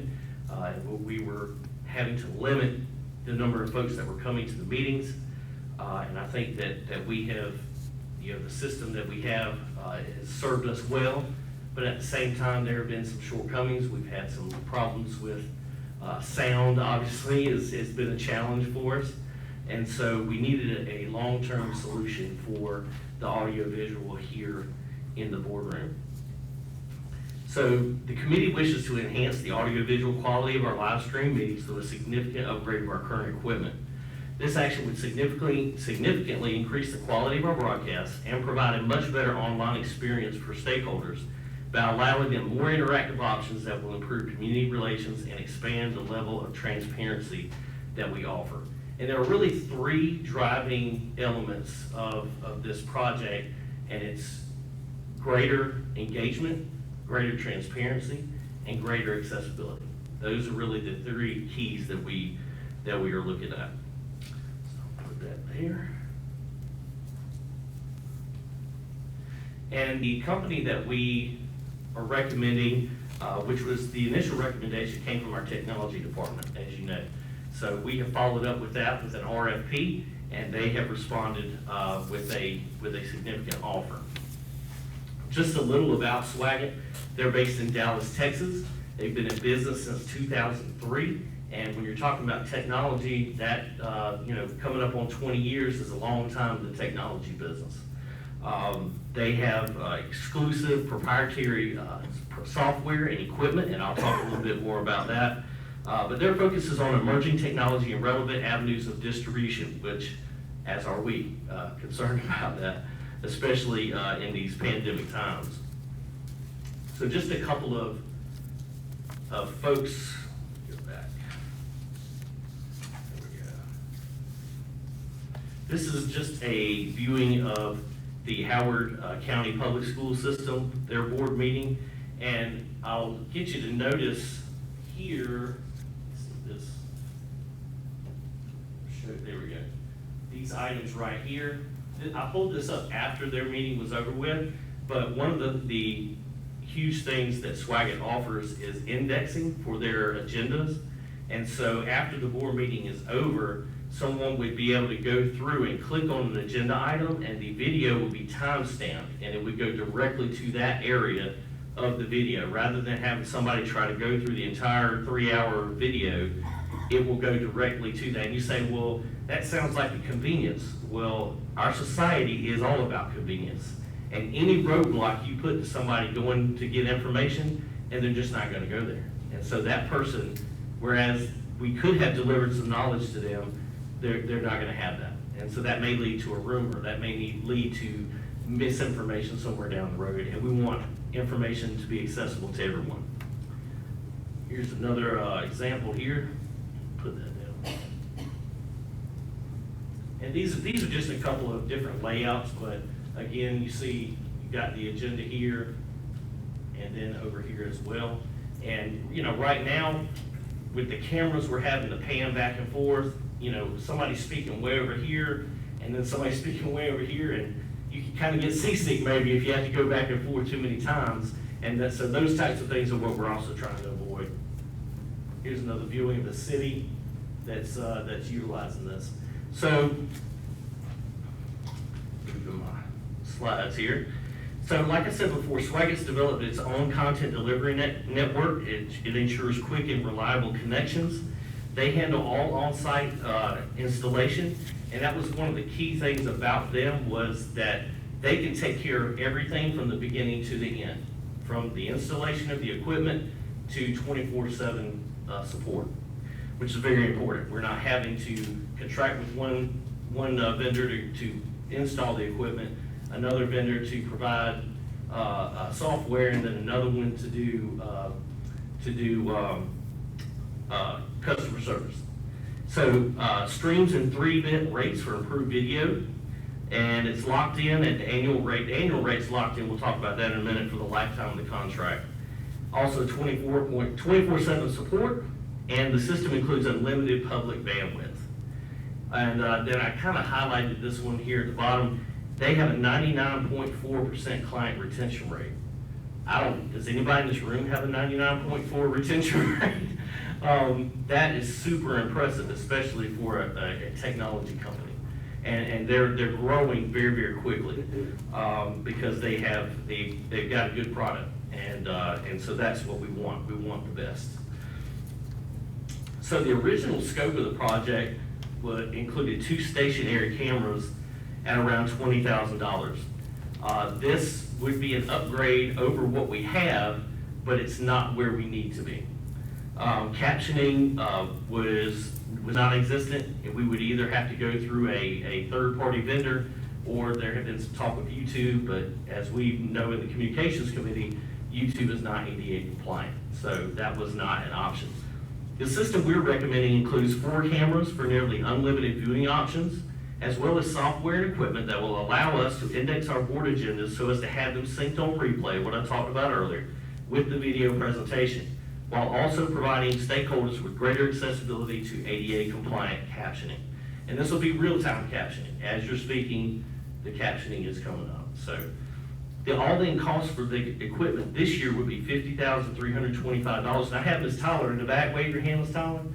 She's gonna keep me straight in case I say anything wrong. She's our procurement director, so I appreciate her being here tonight. Thank you so very much. This includes product installation, captioning equipment and software, as well as training for indexing. Indexing is just that process of matching the agenda up with the video through the timestamp.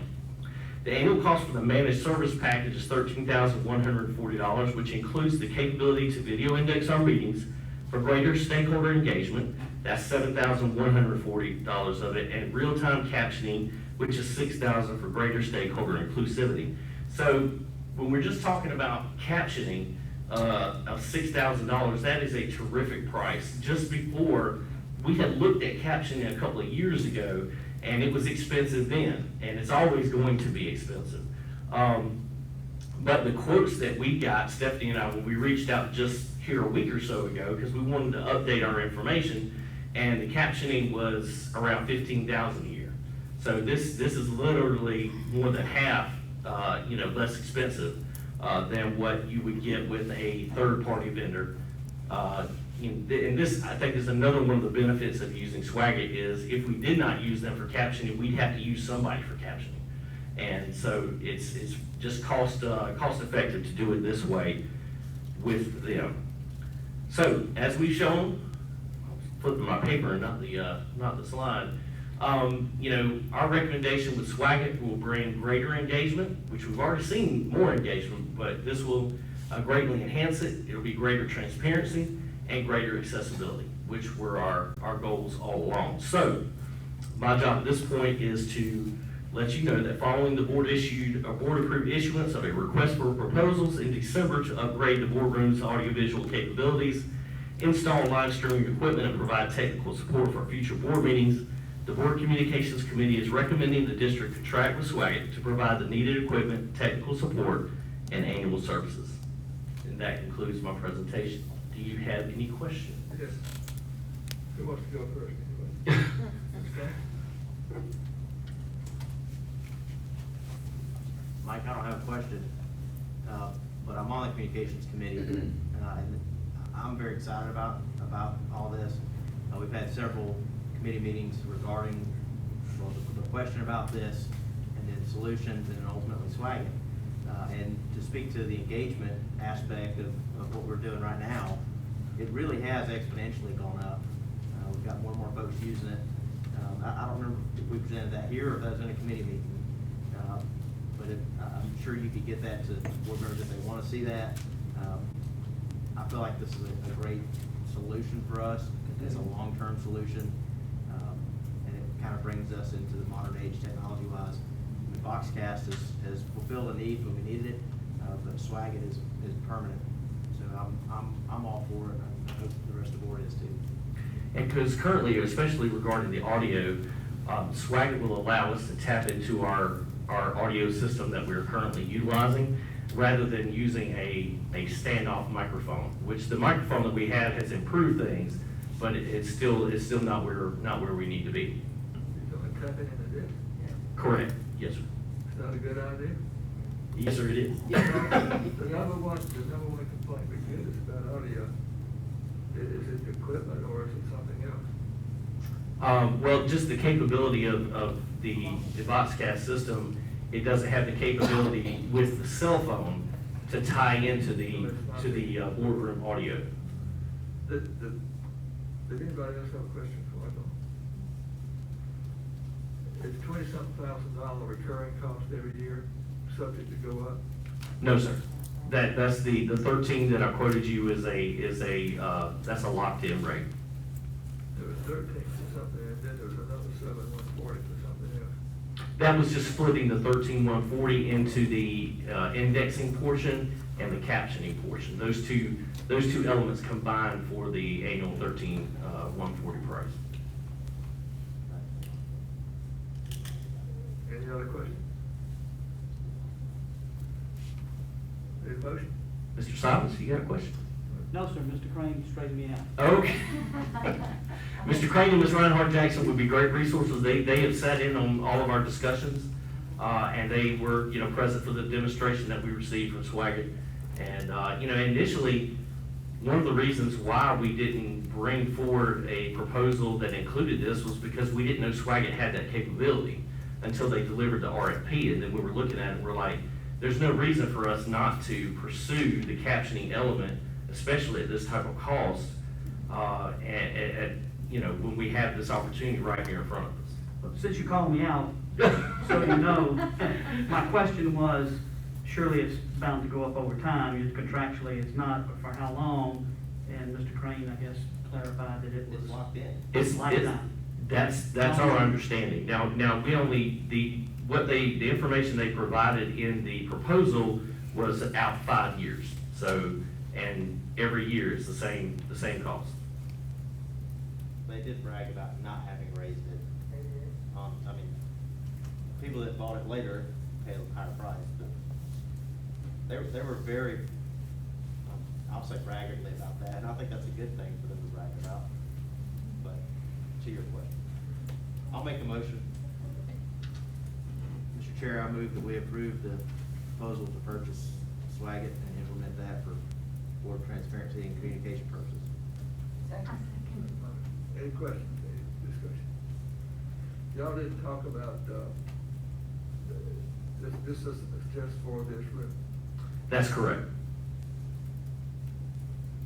We have had some other uses for, this system. I don't know if you would recall, but our special programs team, we did a live stream broadcast of a Q&A that night of questions that folks had sent in, for the week ahead. And so we had our special programs team here that night answering questions.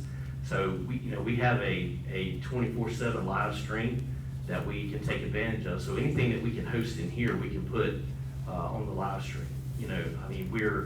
The budget part would have to be looked at. I'm not sure what the per meeting is over the number of board meetings we have. So we wouldn't want to just do it for any type of thing. But if we have other special events that we wish to host in here and live stream, that would absolutely be a possibility. Well, we keep moving this meeting down to 216, or whatever that number is. Yes, sir. For one reason or another, I was wondering about the capability. It's impossible to hear down there, any kind of big meeting. Right. Yeah, that's, the system would be here. It would be here in this room. Okay, we have a motion, a second, any other questions? All in favor, please raise your right hand. That's everybody. Thank you so much. All right. The number 6 is the proposed utilization of SRA2 funds. Mr. Chapman.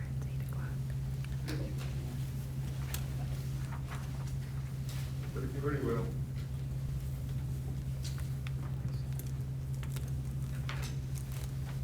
Good evening, Dr. Bradley, Mr. Florence, board members. I'll give Mike just 1 second to pull up our plan.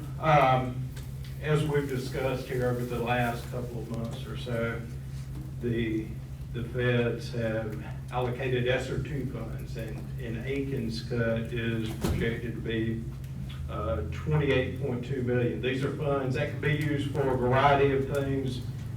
Thank you to Ms. Glover for touching on several of those items, so we won't, I don't believe, have to go into a whole lot of detail on those.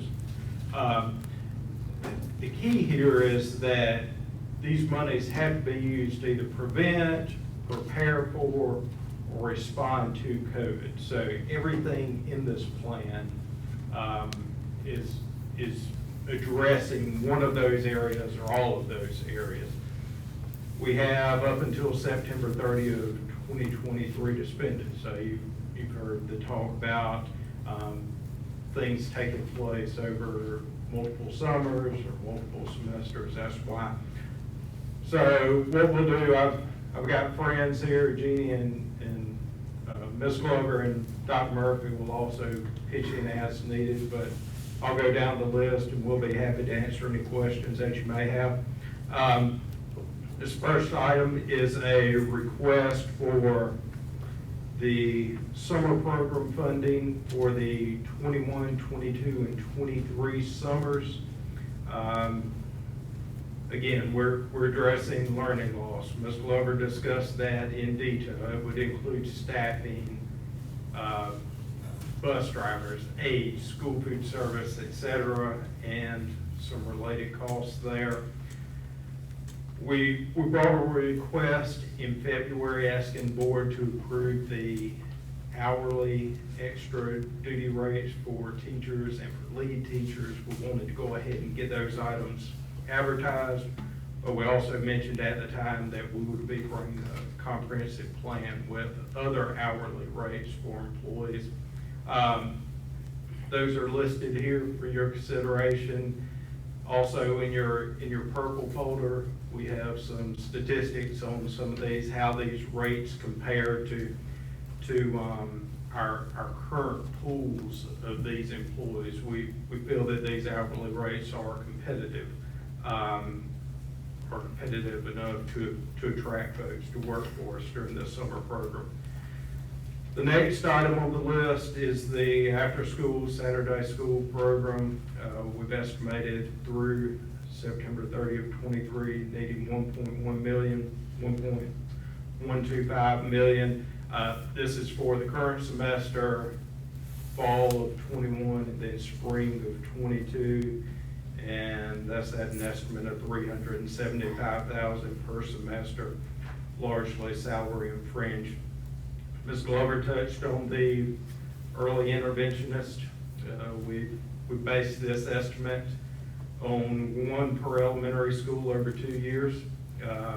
It would have to end at the end of the 22-23 school year because of that September 30 of 23 deadline. Again, as mentioned earlier, I'm sure as we get towards the end of this, if approved, there's going to be some evaluation on the value of these positions, and if it's something that we'll want to look to build into the general fund or cover by some other source in the future. This next one is a request for a technology curriculum specialist position. We've had the creation of AI, we have an expansion of virtual, and with the additional, with the expansion of one-to-one throughout the district, we find that there's a need for the addition of this position for support, for professional development. One thing I wanted to add too, I know it's a long time ago now, but last year during the budget process, as we were looking at things, we took one position from the instructional services department, one coordinator position, and turned it into 2 technology positions. Had we known that at the time where we would be now, in all likelihood, that position might have been repurposed for what we're requesting now. We made a go of it, but we find that there's a significant need for this position. Again, paying for it for 2 years and then evaluating it after that for the continued need. Would you scroll, please? The next item is somewhat of a catch-all, and you saw pages of slides that Ms. Glover covered earlier. We're asking for $2 million here for training, supplies, intervention programs, etc. I do want to mention that last sentence there, that as things are chosen, it's still going to follow the district's procurement process. So if it's something that warrants board approval, it's going to come to the board for approval. The board in early February approved the use of Srt funds for the COVID leave expansion. These were COVID leave benefits that were being funded by the feds up through December 31st. They expired at that time. They weren't extended, but it was highly recommended to school districts in South Carolina that Srt funds be used to extend that. Our board approved that. We've estimated $1 million at this point for that to get us through September 30 of 21. That will cover the salary and fringe for anybody that uses up to 10 days of COVID leave, COVID-related leave. We've added $500,000 in here for PPE, face masks, face shields, hand sanitizers, backpack sprayers, things of that nature, wipes. We have a supply of those items at our warehouse. We have a supply of items at our schools. We're monitoring those quantities, but we also don't want those costs to fall on individual schools. We anticipate that we will have some needs for these items, and we want to ensure the safety of our students and employees with these funds. So several of those items address learning loss and health and safety of students new categories under ESSER to allow us to address some facilities needs, air quality, things that improve air filtration, technology, et cetera.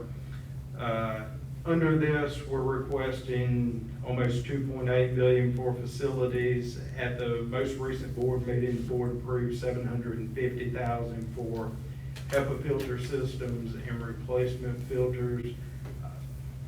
Our maintenance department, Dr. Murphy, they're recommending that we have an audit of our facilities to see what our needs are and how best to address some of those needs and purify our air. So we have a request for almost $2.8 million here. Next item on the list is $6 million for technology. We've added a lot of laptops, a lot of one-to-one devices over the past year. There's an additional need. It's hard to believe, I think, that we haven't provided one for every student at this point, but that's the case because we have so many students and the cost. But as part of this request, additional one-to-one will be in our replacement cycle as we near the end of this. Dr. Bradley mentioned earlier classroom cameras. We have some dollars in here allocated for classroom cameras. We also have a growing need for replacement of classroom technologies, projectors and interactive boards that could be used and utilized in the event that we had virtual learning, at-home learning. So that request is $6 million total for technology. And the last item on the list is something that we've addressed some over the last year is additional technology staffing. Last year, in the original budget, we added 2 positions. I mentioned that we traded in an instructional services coordinator vacancy for 2 of those. The board approved 4 more positions in September. And this request is for an additional 6. Again, we could utilize these funds for 2 years. At the end of those 2 years, evaluate the continued need, but based on the number of laptops and devices and the one-to-one, I feel certain we'll probably find that there's a continued need for those positions. All of that totals $28.2 million. We'll be happy to go into some additional detail and answer any questions if you have any. Mr. Gray. Thank you, Mr. Traxler. Just a quick question on the technology. We got 2 sections for staff for technology, and I appreciate that Director Fitzgerald's here from the technology department as well. So under the curriculum specialist, that 190, that's for just to make sure I'm clear on that. That's one person for 2 years. That covers salary and fringe.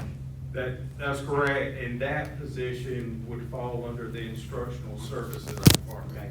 Work under Ms. So Lloyd. that's why that's broken out. Yes. All right, and then the second technology staffing position down there, how many folks is that total? I would like to point out too, if the board approves these, unlike the typical year where we may not hire until July 1, something that gets approved in the budget, once approved, we would have the ability to go out and try to hire these as soon as possible. There's a current need for it, so we wouldn't have to wait until July 1. That's something worth keeping in mind, I believe, as well. So same thing there, that number, basically divide that in half, right, 6 for 2 years? Yes. Salary and fringe on both. So I'll just say it, not really a nice way to say this. I don't like the idea of using one-time funds for potentially recurring expenses, which both of those are. I mean, you address that, but there's an absolute need there. And outside of the curriculum specialist from the technology side, and I think Director Pensill would back me here, we've needed that for a while, really. I think that's a fair statement. I have a problem with one-time funds for recurring expenses, but I think I can get over that because the need is definite. Well, if we could look at it a different way, in all likelihood, I'm certain these positions would be part of the general fund budget request this year. I know they're recurring. That makes me feel better. I know they're recurring, but the way I look at it is they're saving general fund dollars for 2 years. Okay.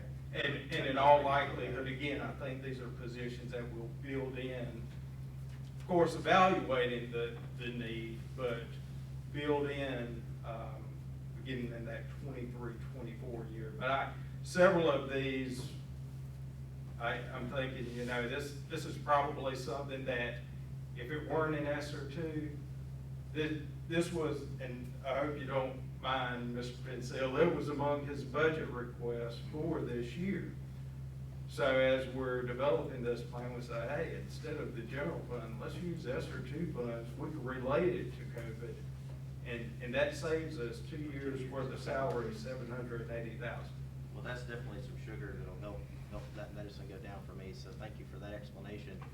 And the last thing, I just want to backtrack a little bit on the PPE. I'm not going to hammer it, but I know the CDC has shifted some guidance there. We're taking that into account on what the CDC recommends and doesn't anymore. Some of that's changed, right? Yes, sir, we're constantly watching that, but even things like hand sanitizer. That's not going away. It's not, so, I'm okay with that. I just want to toss that out there, so. Yes. Thank you. This plan isn't concrete, set in stone, so in the event that there are shifts that are needed, we would come to the board and ask, hey, we think that we no longer have this need, or it's not as significant as we initially thought, and we request to move this from here to here. Thank you. Anybody else got a question? So, we might have to pull some more people up. But going to the summer program, that $9.8 million,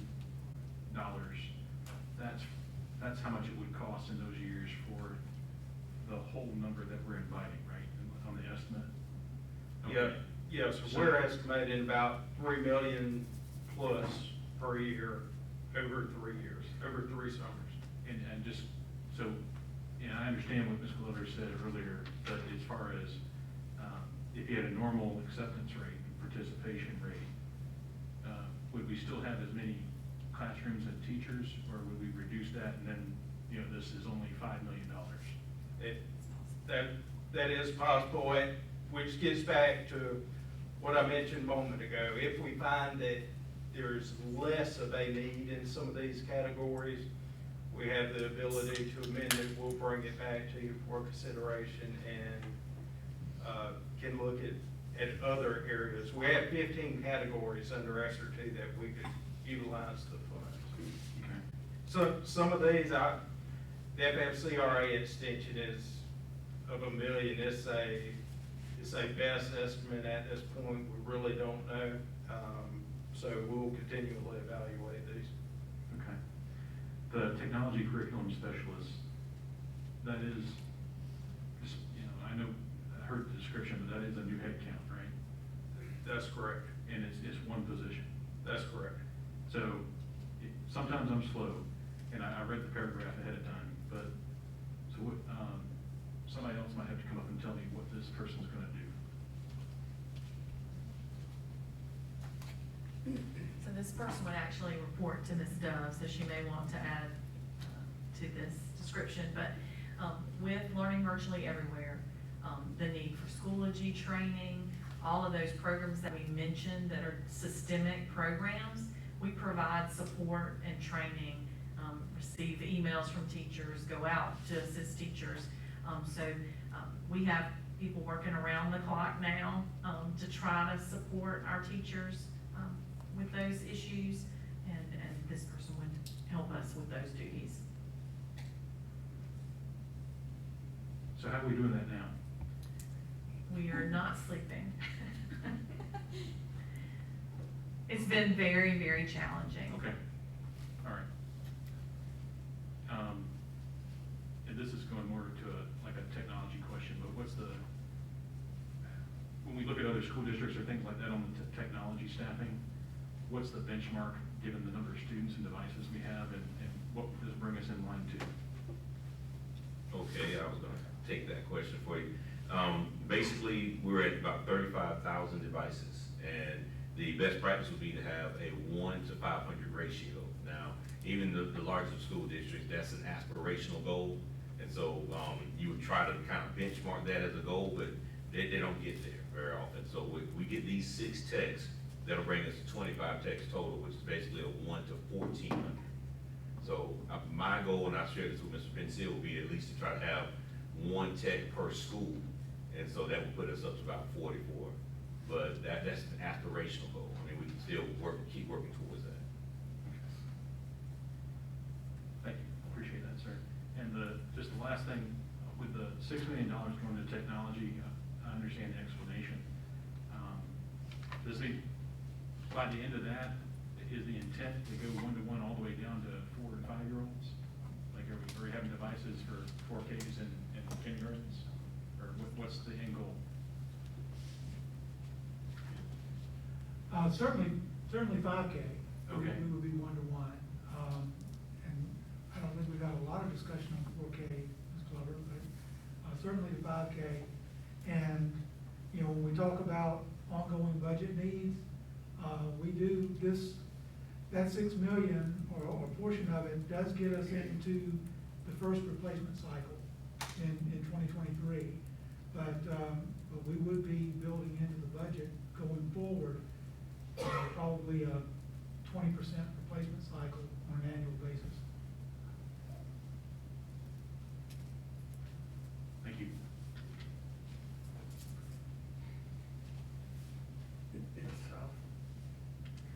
It's quickly, and I don't know if you can answer this, but it's a little bit cart before the horse, I think, that I'm trying to do here, because the district hasn't put together a plan, or maybe even seen the need to do it, to address something similar to what Dr. Bradley was talking about in boosting our capabilities with AI or remote learning, or is there room in this technology portion of this budget to help in that area? Maybe when and if we get to that point where we identify some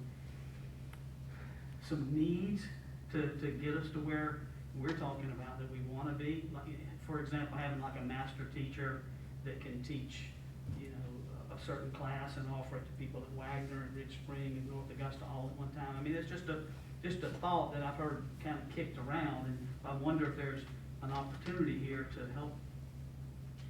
We are actually, we were in talks with the principal today about doing that very thing in our allocation meetings with schools, especially our smaller schools, where courses need to be offered and they may only have 3 or 4 students. So we definitely are planning to do those types of things, offering instruction from a classroom using a camera. It's just,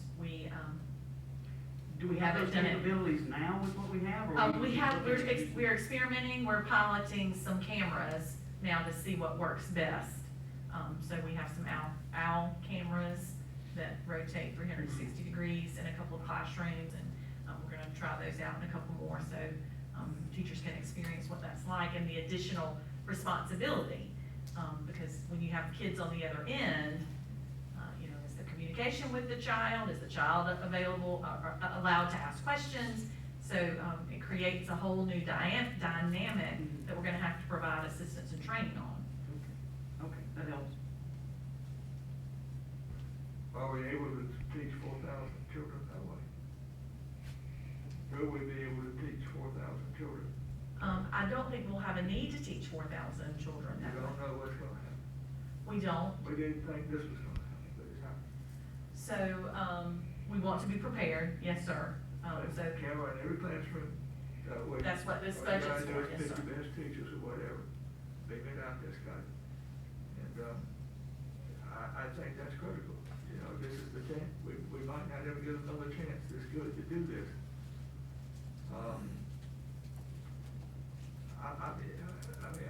All this other stuff is good. there are two things in here that can make a real difference. And one of them is this. It goes far beyond COVID or pandemic, but it's certainly essential for COVID and pandemic. But there are many other uses for cameras in the classroom. The most important thing in here is early intervention, the interventionist. That's number one, and that's where I think a ton of money ought to be done. I mean, I see the need for the same model that we use in special education with resource rooms. I mean, you ought to have those, the kindergarten kids, first and second grade kids, we've already seen tonight what trouble we're in there. And it's not just COVID with them. I mean, every year we have massive numbers of children who are going into kindergarten who don't even know how to sit still, and we're going to try to teach them read. Come on. We really need a 1 to 10 ratio or less with those kind of kids before we really go. You know, I think we really need, I'm going to propose this at some point, that we really make an initiative for you know, closing the gap, minding the gap, you know, something that's focus our efforts and our attention on these kids, these little bitty kids, because if we don't get them by third, fourth grade, they done. It's over. You know, they might learn a little bit more, but they're never gonna get anywhere close to where they should be or could be if they'd got that early intervention. That's the end of my sermon. Anybody else got anything to say? I just have a quick question. This is just kind of to follow up a little bit with what Dr. Bradley was saying in our discussion of summer school recovery. Do we have a rough idea, not to put you on the spot, but a rough idea of how many teachers have applied so far to teach? And roughly how many we think might be needed? So at the elementary level, it was based on our count of those who were invited. We did a 1 to 20 ratio to do our teacher count, and I think it was 168 teachers. Now, of course, we don't want a 1 to 20 ratio. We typically like a 1 to 10 or 1 to 12. But that was how we allocated for teachers, knowing that, you know, most students, all students might not attend. So our teacher pool right now, 75 as of 5 o'clock this evening. 75 teachers. 75. Yes, so we need more. Yeah. When you see those social media posts about teaching positions that Mike puts out for us, help us to share those. That's right. Thank you. Okay. Need a motion? Anybody want to make a motion about the proposed utilization of the Srt fund? Yeah, it's gonna be a little different. So, we've got this proposal, it's a big gamut of stuff. I propose that we accept, you know, the recommendation for the spending plan with 2 exceptions for the board to consider. The computer assisted instruction program that was listed in Ms. Glover's PowerPoint is in that $2 million for instructional services division various, I think. I would like to know what that's gonna be and more detail before we say go spend that money. So I would take that bucket out of that $2 million. And then, you know, folks can vote against this, but but personally, I'd like to know more about the technology curriculum specialists that they need. And I would take that off the table, off the proposal tonight, just to come back later. But I would say my motion is to accept everything else. Second to the motion? I'll second that. Second by Mr. Gray. Let me make sure I understand the motion. The motion is that we approve everything in the proposed plan except those 2 items, and we would ask for additional information discussion on those items before we vote on them. Yeah, because They're not turning them down, we're just deferring them. that's correct, because I understand we have some time to spend this money. I know there's maybe other time constraints. You know, we could bring the technology curriculum specialist position back to the very next meeting, but the CAI program may take longer to come back with. Okay. Any discussion? We have a motion and a second. Can I clarify, just to be clear that approving the $2 million doesn't approve any program. We can't go out and buy any curriculum, any kind of program that's going to impact instruction without getting board approval first. So we were asking for the placeholder in the budget, but then we would, before we bought a particular program, that would come back to you no matter what. So regardless of what the motion or the decision is, we're gonna bring that back to the board before anything gets purchased. So this is just a place, this is just a placeholder in the budget. We're not really approving anything except for you guys, when you build a budget, but You're approving all of the specific things that were listed in that presentation, but the things that weren't specific, like what the curriculum for the early childhood interventionists, that you're not approving. You're approving the money for it, but then we would come back with a request for that. And you're not approving the computer-assisted instruction, approving the money for it, but we would come back with a specific program for you to approve. So, but this money would be there.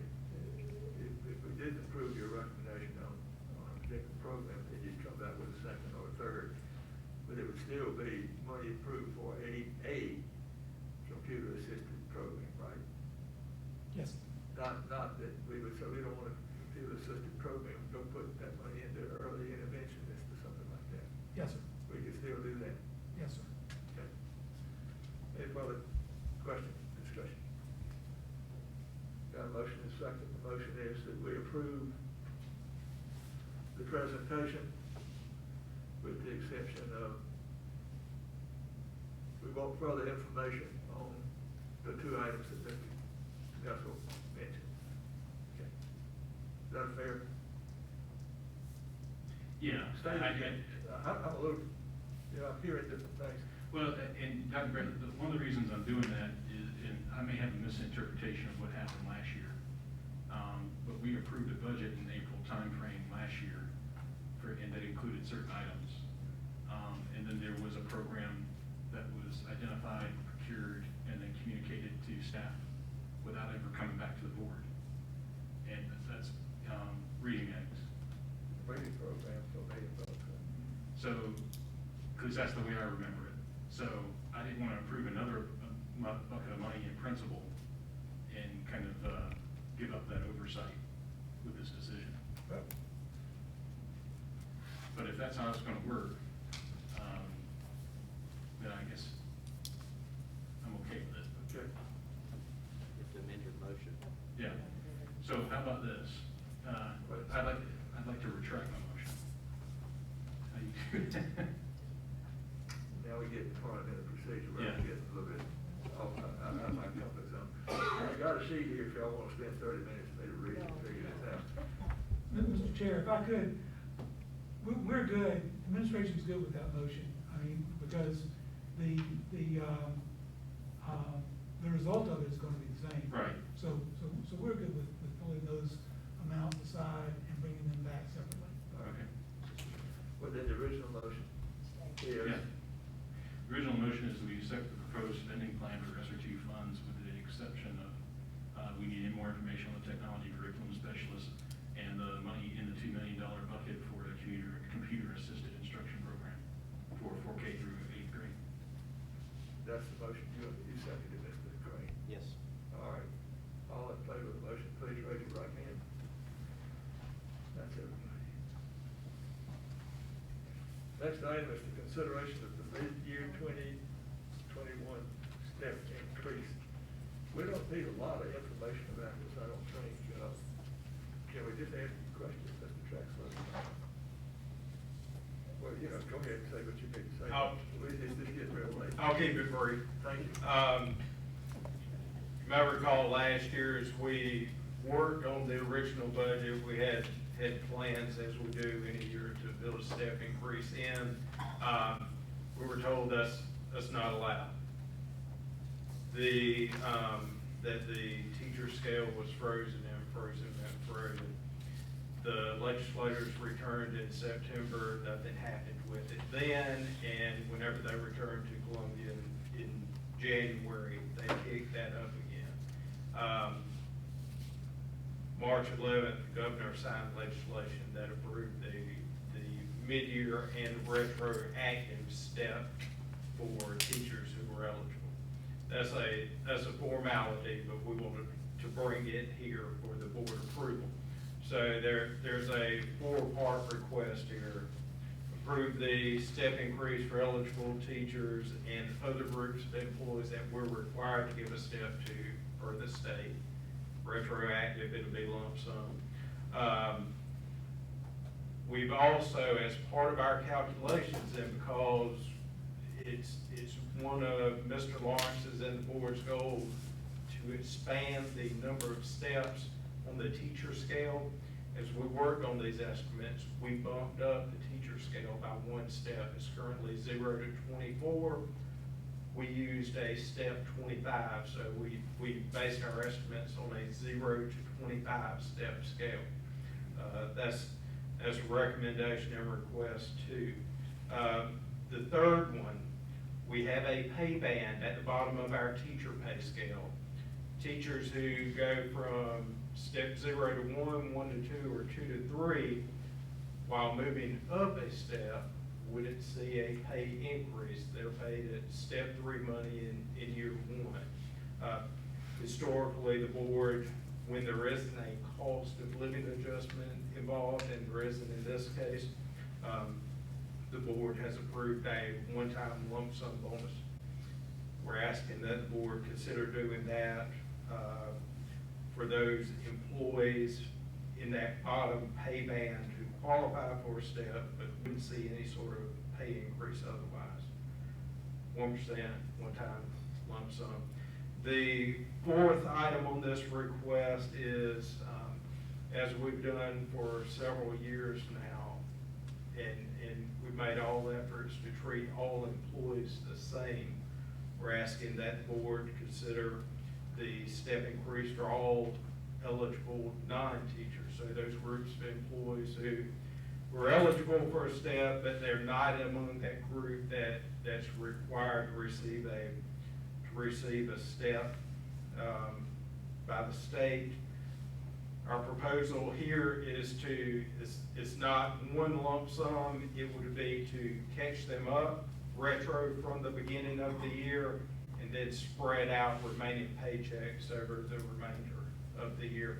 The reason why we would handle it a little bit different than teachers, number one, legislation requires that we pay teachers lump sum, but also we have some positions that maybe positions that are high turnover type positions, and we want to guard against overpaying somebody, and spreading out the remaining payments would allow us to do that. The request here, we don't have funding numbers from the state, how much money we're going to get from them for the teacher step increase. It should cover the large majority of it. What we're asking for is the use of fund balance to make up the difference in these other categories, anything that the state doesn't fund, but also for the step increase for non-teachers. And I'll kind of go back to what we talked about a few minutes ago with Mr. Crane about using fund balance for recurring type expenditures.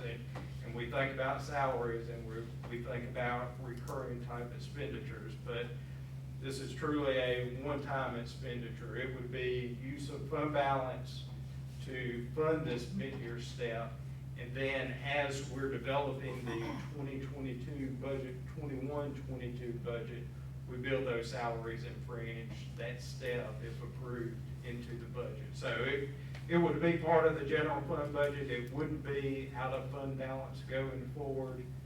It's just for this year to get it paid. I'll be happy to answer any questions. Anybody got a question? You knew I was going to ask a question on this, Mr. Travis. Can you just sort of clarify, the 1%?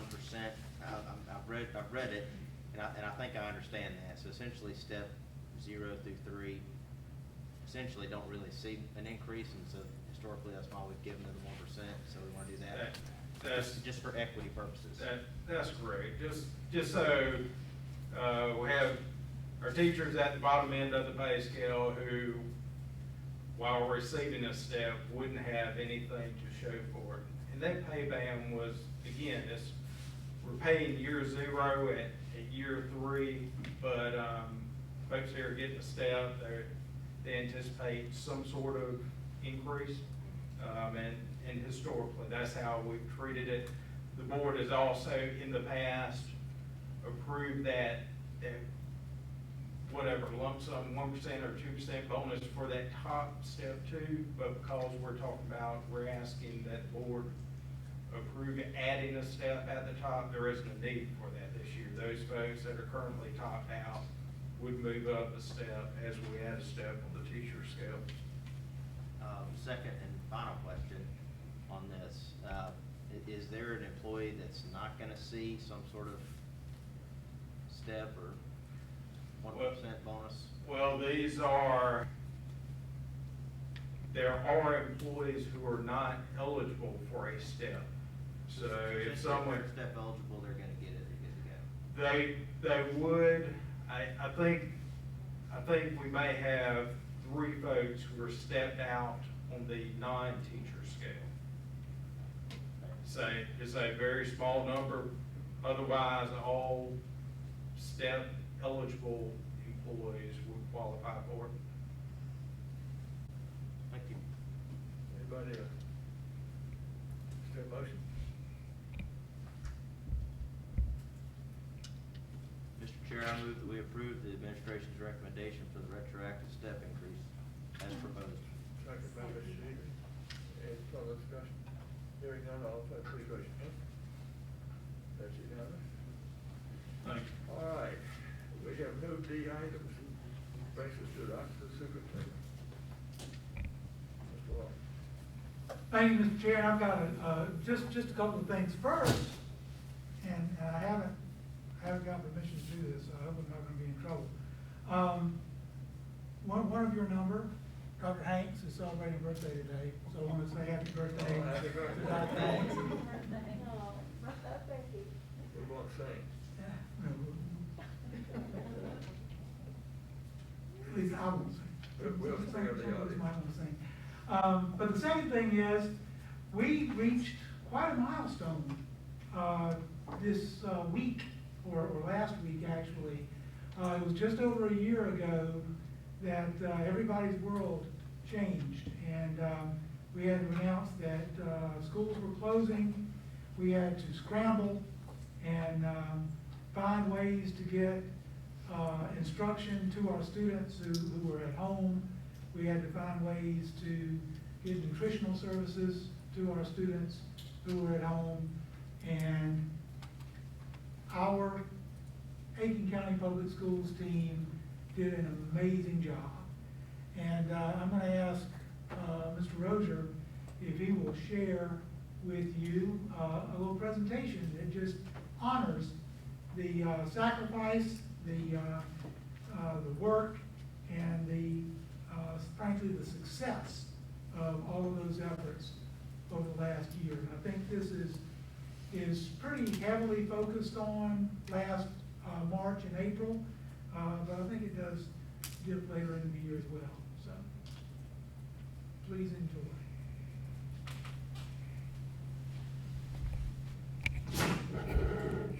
Mr. Lawrence, if you don't mind, I will just add a couple of things. You know, on this presentation that we have, you will not see any photos of those late nights, that first weekend of copying until 3 a.m. and those things, because I was in Nicaragua at the time, trying to get any information I could on what was going on back in the United States, because down there nobody had heard of COVID. They didn't know what COVID was, and things were just going crazy here, and so I was very anxious for information. But before we present the video, I also wanted to, one of the folks that was one of our boots on the ground among you last year, who was taking tours on buses and going to all different kinds of locations, was Ms. Patrice Reinhardt Jackson. I just wanted to give her an opportunity to share her personal recollections of what she remembers and what she valued most about seeing our team come together.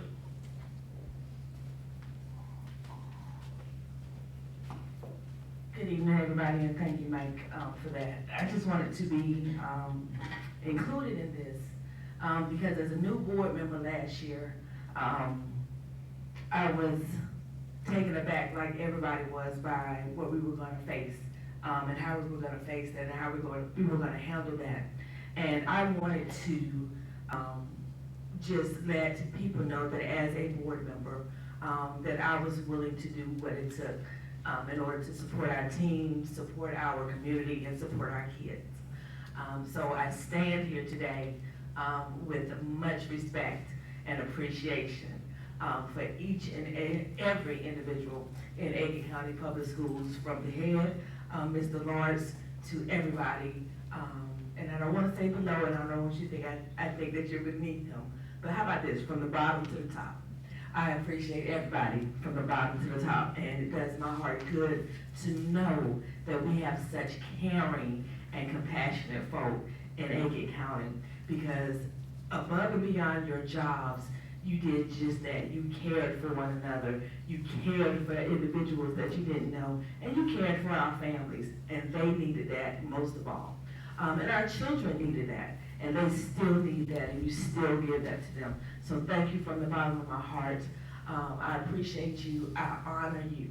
And I thank you personally for meeting me where I was as a new board member, and just accepting me, period. So, board members, I want to say to you that I am honored to be a part of this board. I care about each of you. I know that each of you care about our kids and our employees, and I appreciate you as well. So thank you for that moment, Mike. And I made it without crying.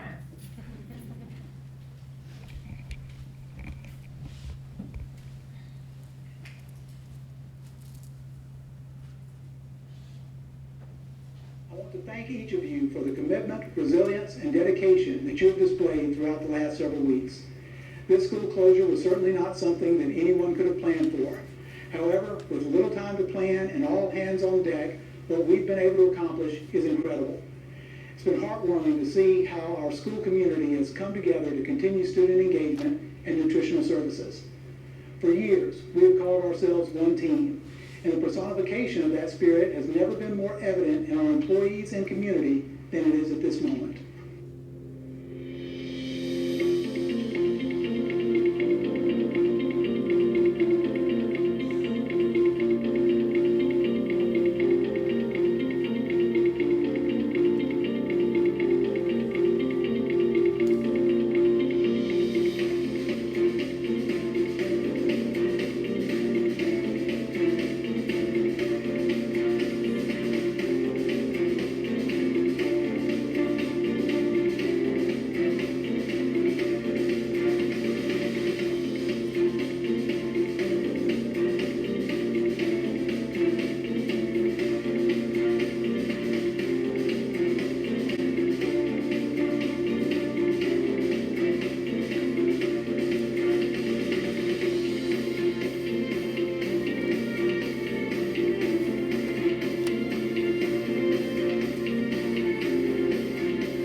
But thank you everyone again, for the incredible work, and there's so much, that happens behind the cameras that, our appreciation just goes out so much more, so thank you again. We need a motion to go into, executive session for the purpose of considering the following matters in such order as the board deems appropriate. Contractual matters, we have a discussion of a contractual matter and a discussion of a property matter. And under the appointment matters, we have two administrative appointments. Motion to adjourn. Move to adjourn to executive session. Go to executive session. Which one? I'm going to adjourn. Move to go in executive session. Is there a second? Second. Second. All in favor, please raise your hand. We'll resume at 9 o'clock in the camera room.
While in executive session, we received a report on a property matter,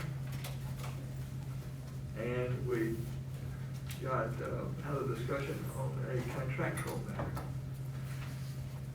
We considered the appointment of two employees. The first was an appointment as an assistant principal at Clearwater Elementary School. We need a motion to approve the recommendation.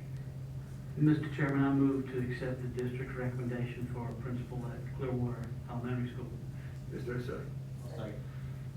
Seconded by, moved by Mr. Silas, seconded by Mr. Gray. All in favor of the recommendation, please raise your hand. That's everybody. The next person is an appointment at North Aiken Elementary for an assistant principal. Is there a motion? I make a motion that we accept the, assistant principal position recommendation at Clearwater, North Aiken. Second by Ms. Sheedy. All in favor, please raise your hand. Did I say, well, Clearwater, did I say assistant principal? No, you I said assistant principal. I got it right, okay. I was the assistant principal and Lee was the principal. You got it backwards. Yeah. Well, The motion was correct. the motion, the motion was for the person to be appointed as an assistant principal at North Aiken and a principal at Clearwater. Okay, everybody's clear? Yes. We don't have to review the tape. Is there a motion to adjourn? Yes. So Moved moved. by Ms. Reinhardt, seconded by Mr. Crane. All in favor, please raise your hand. Stand adjourned.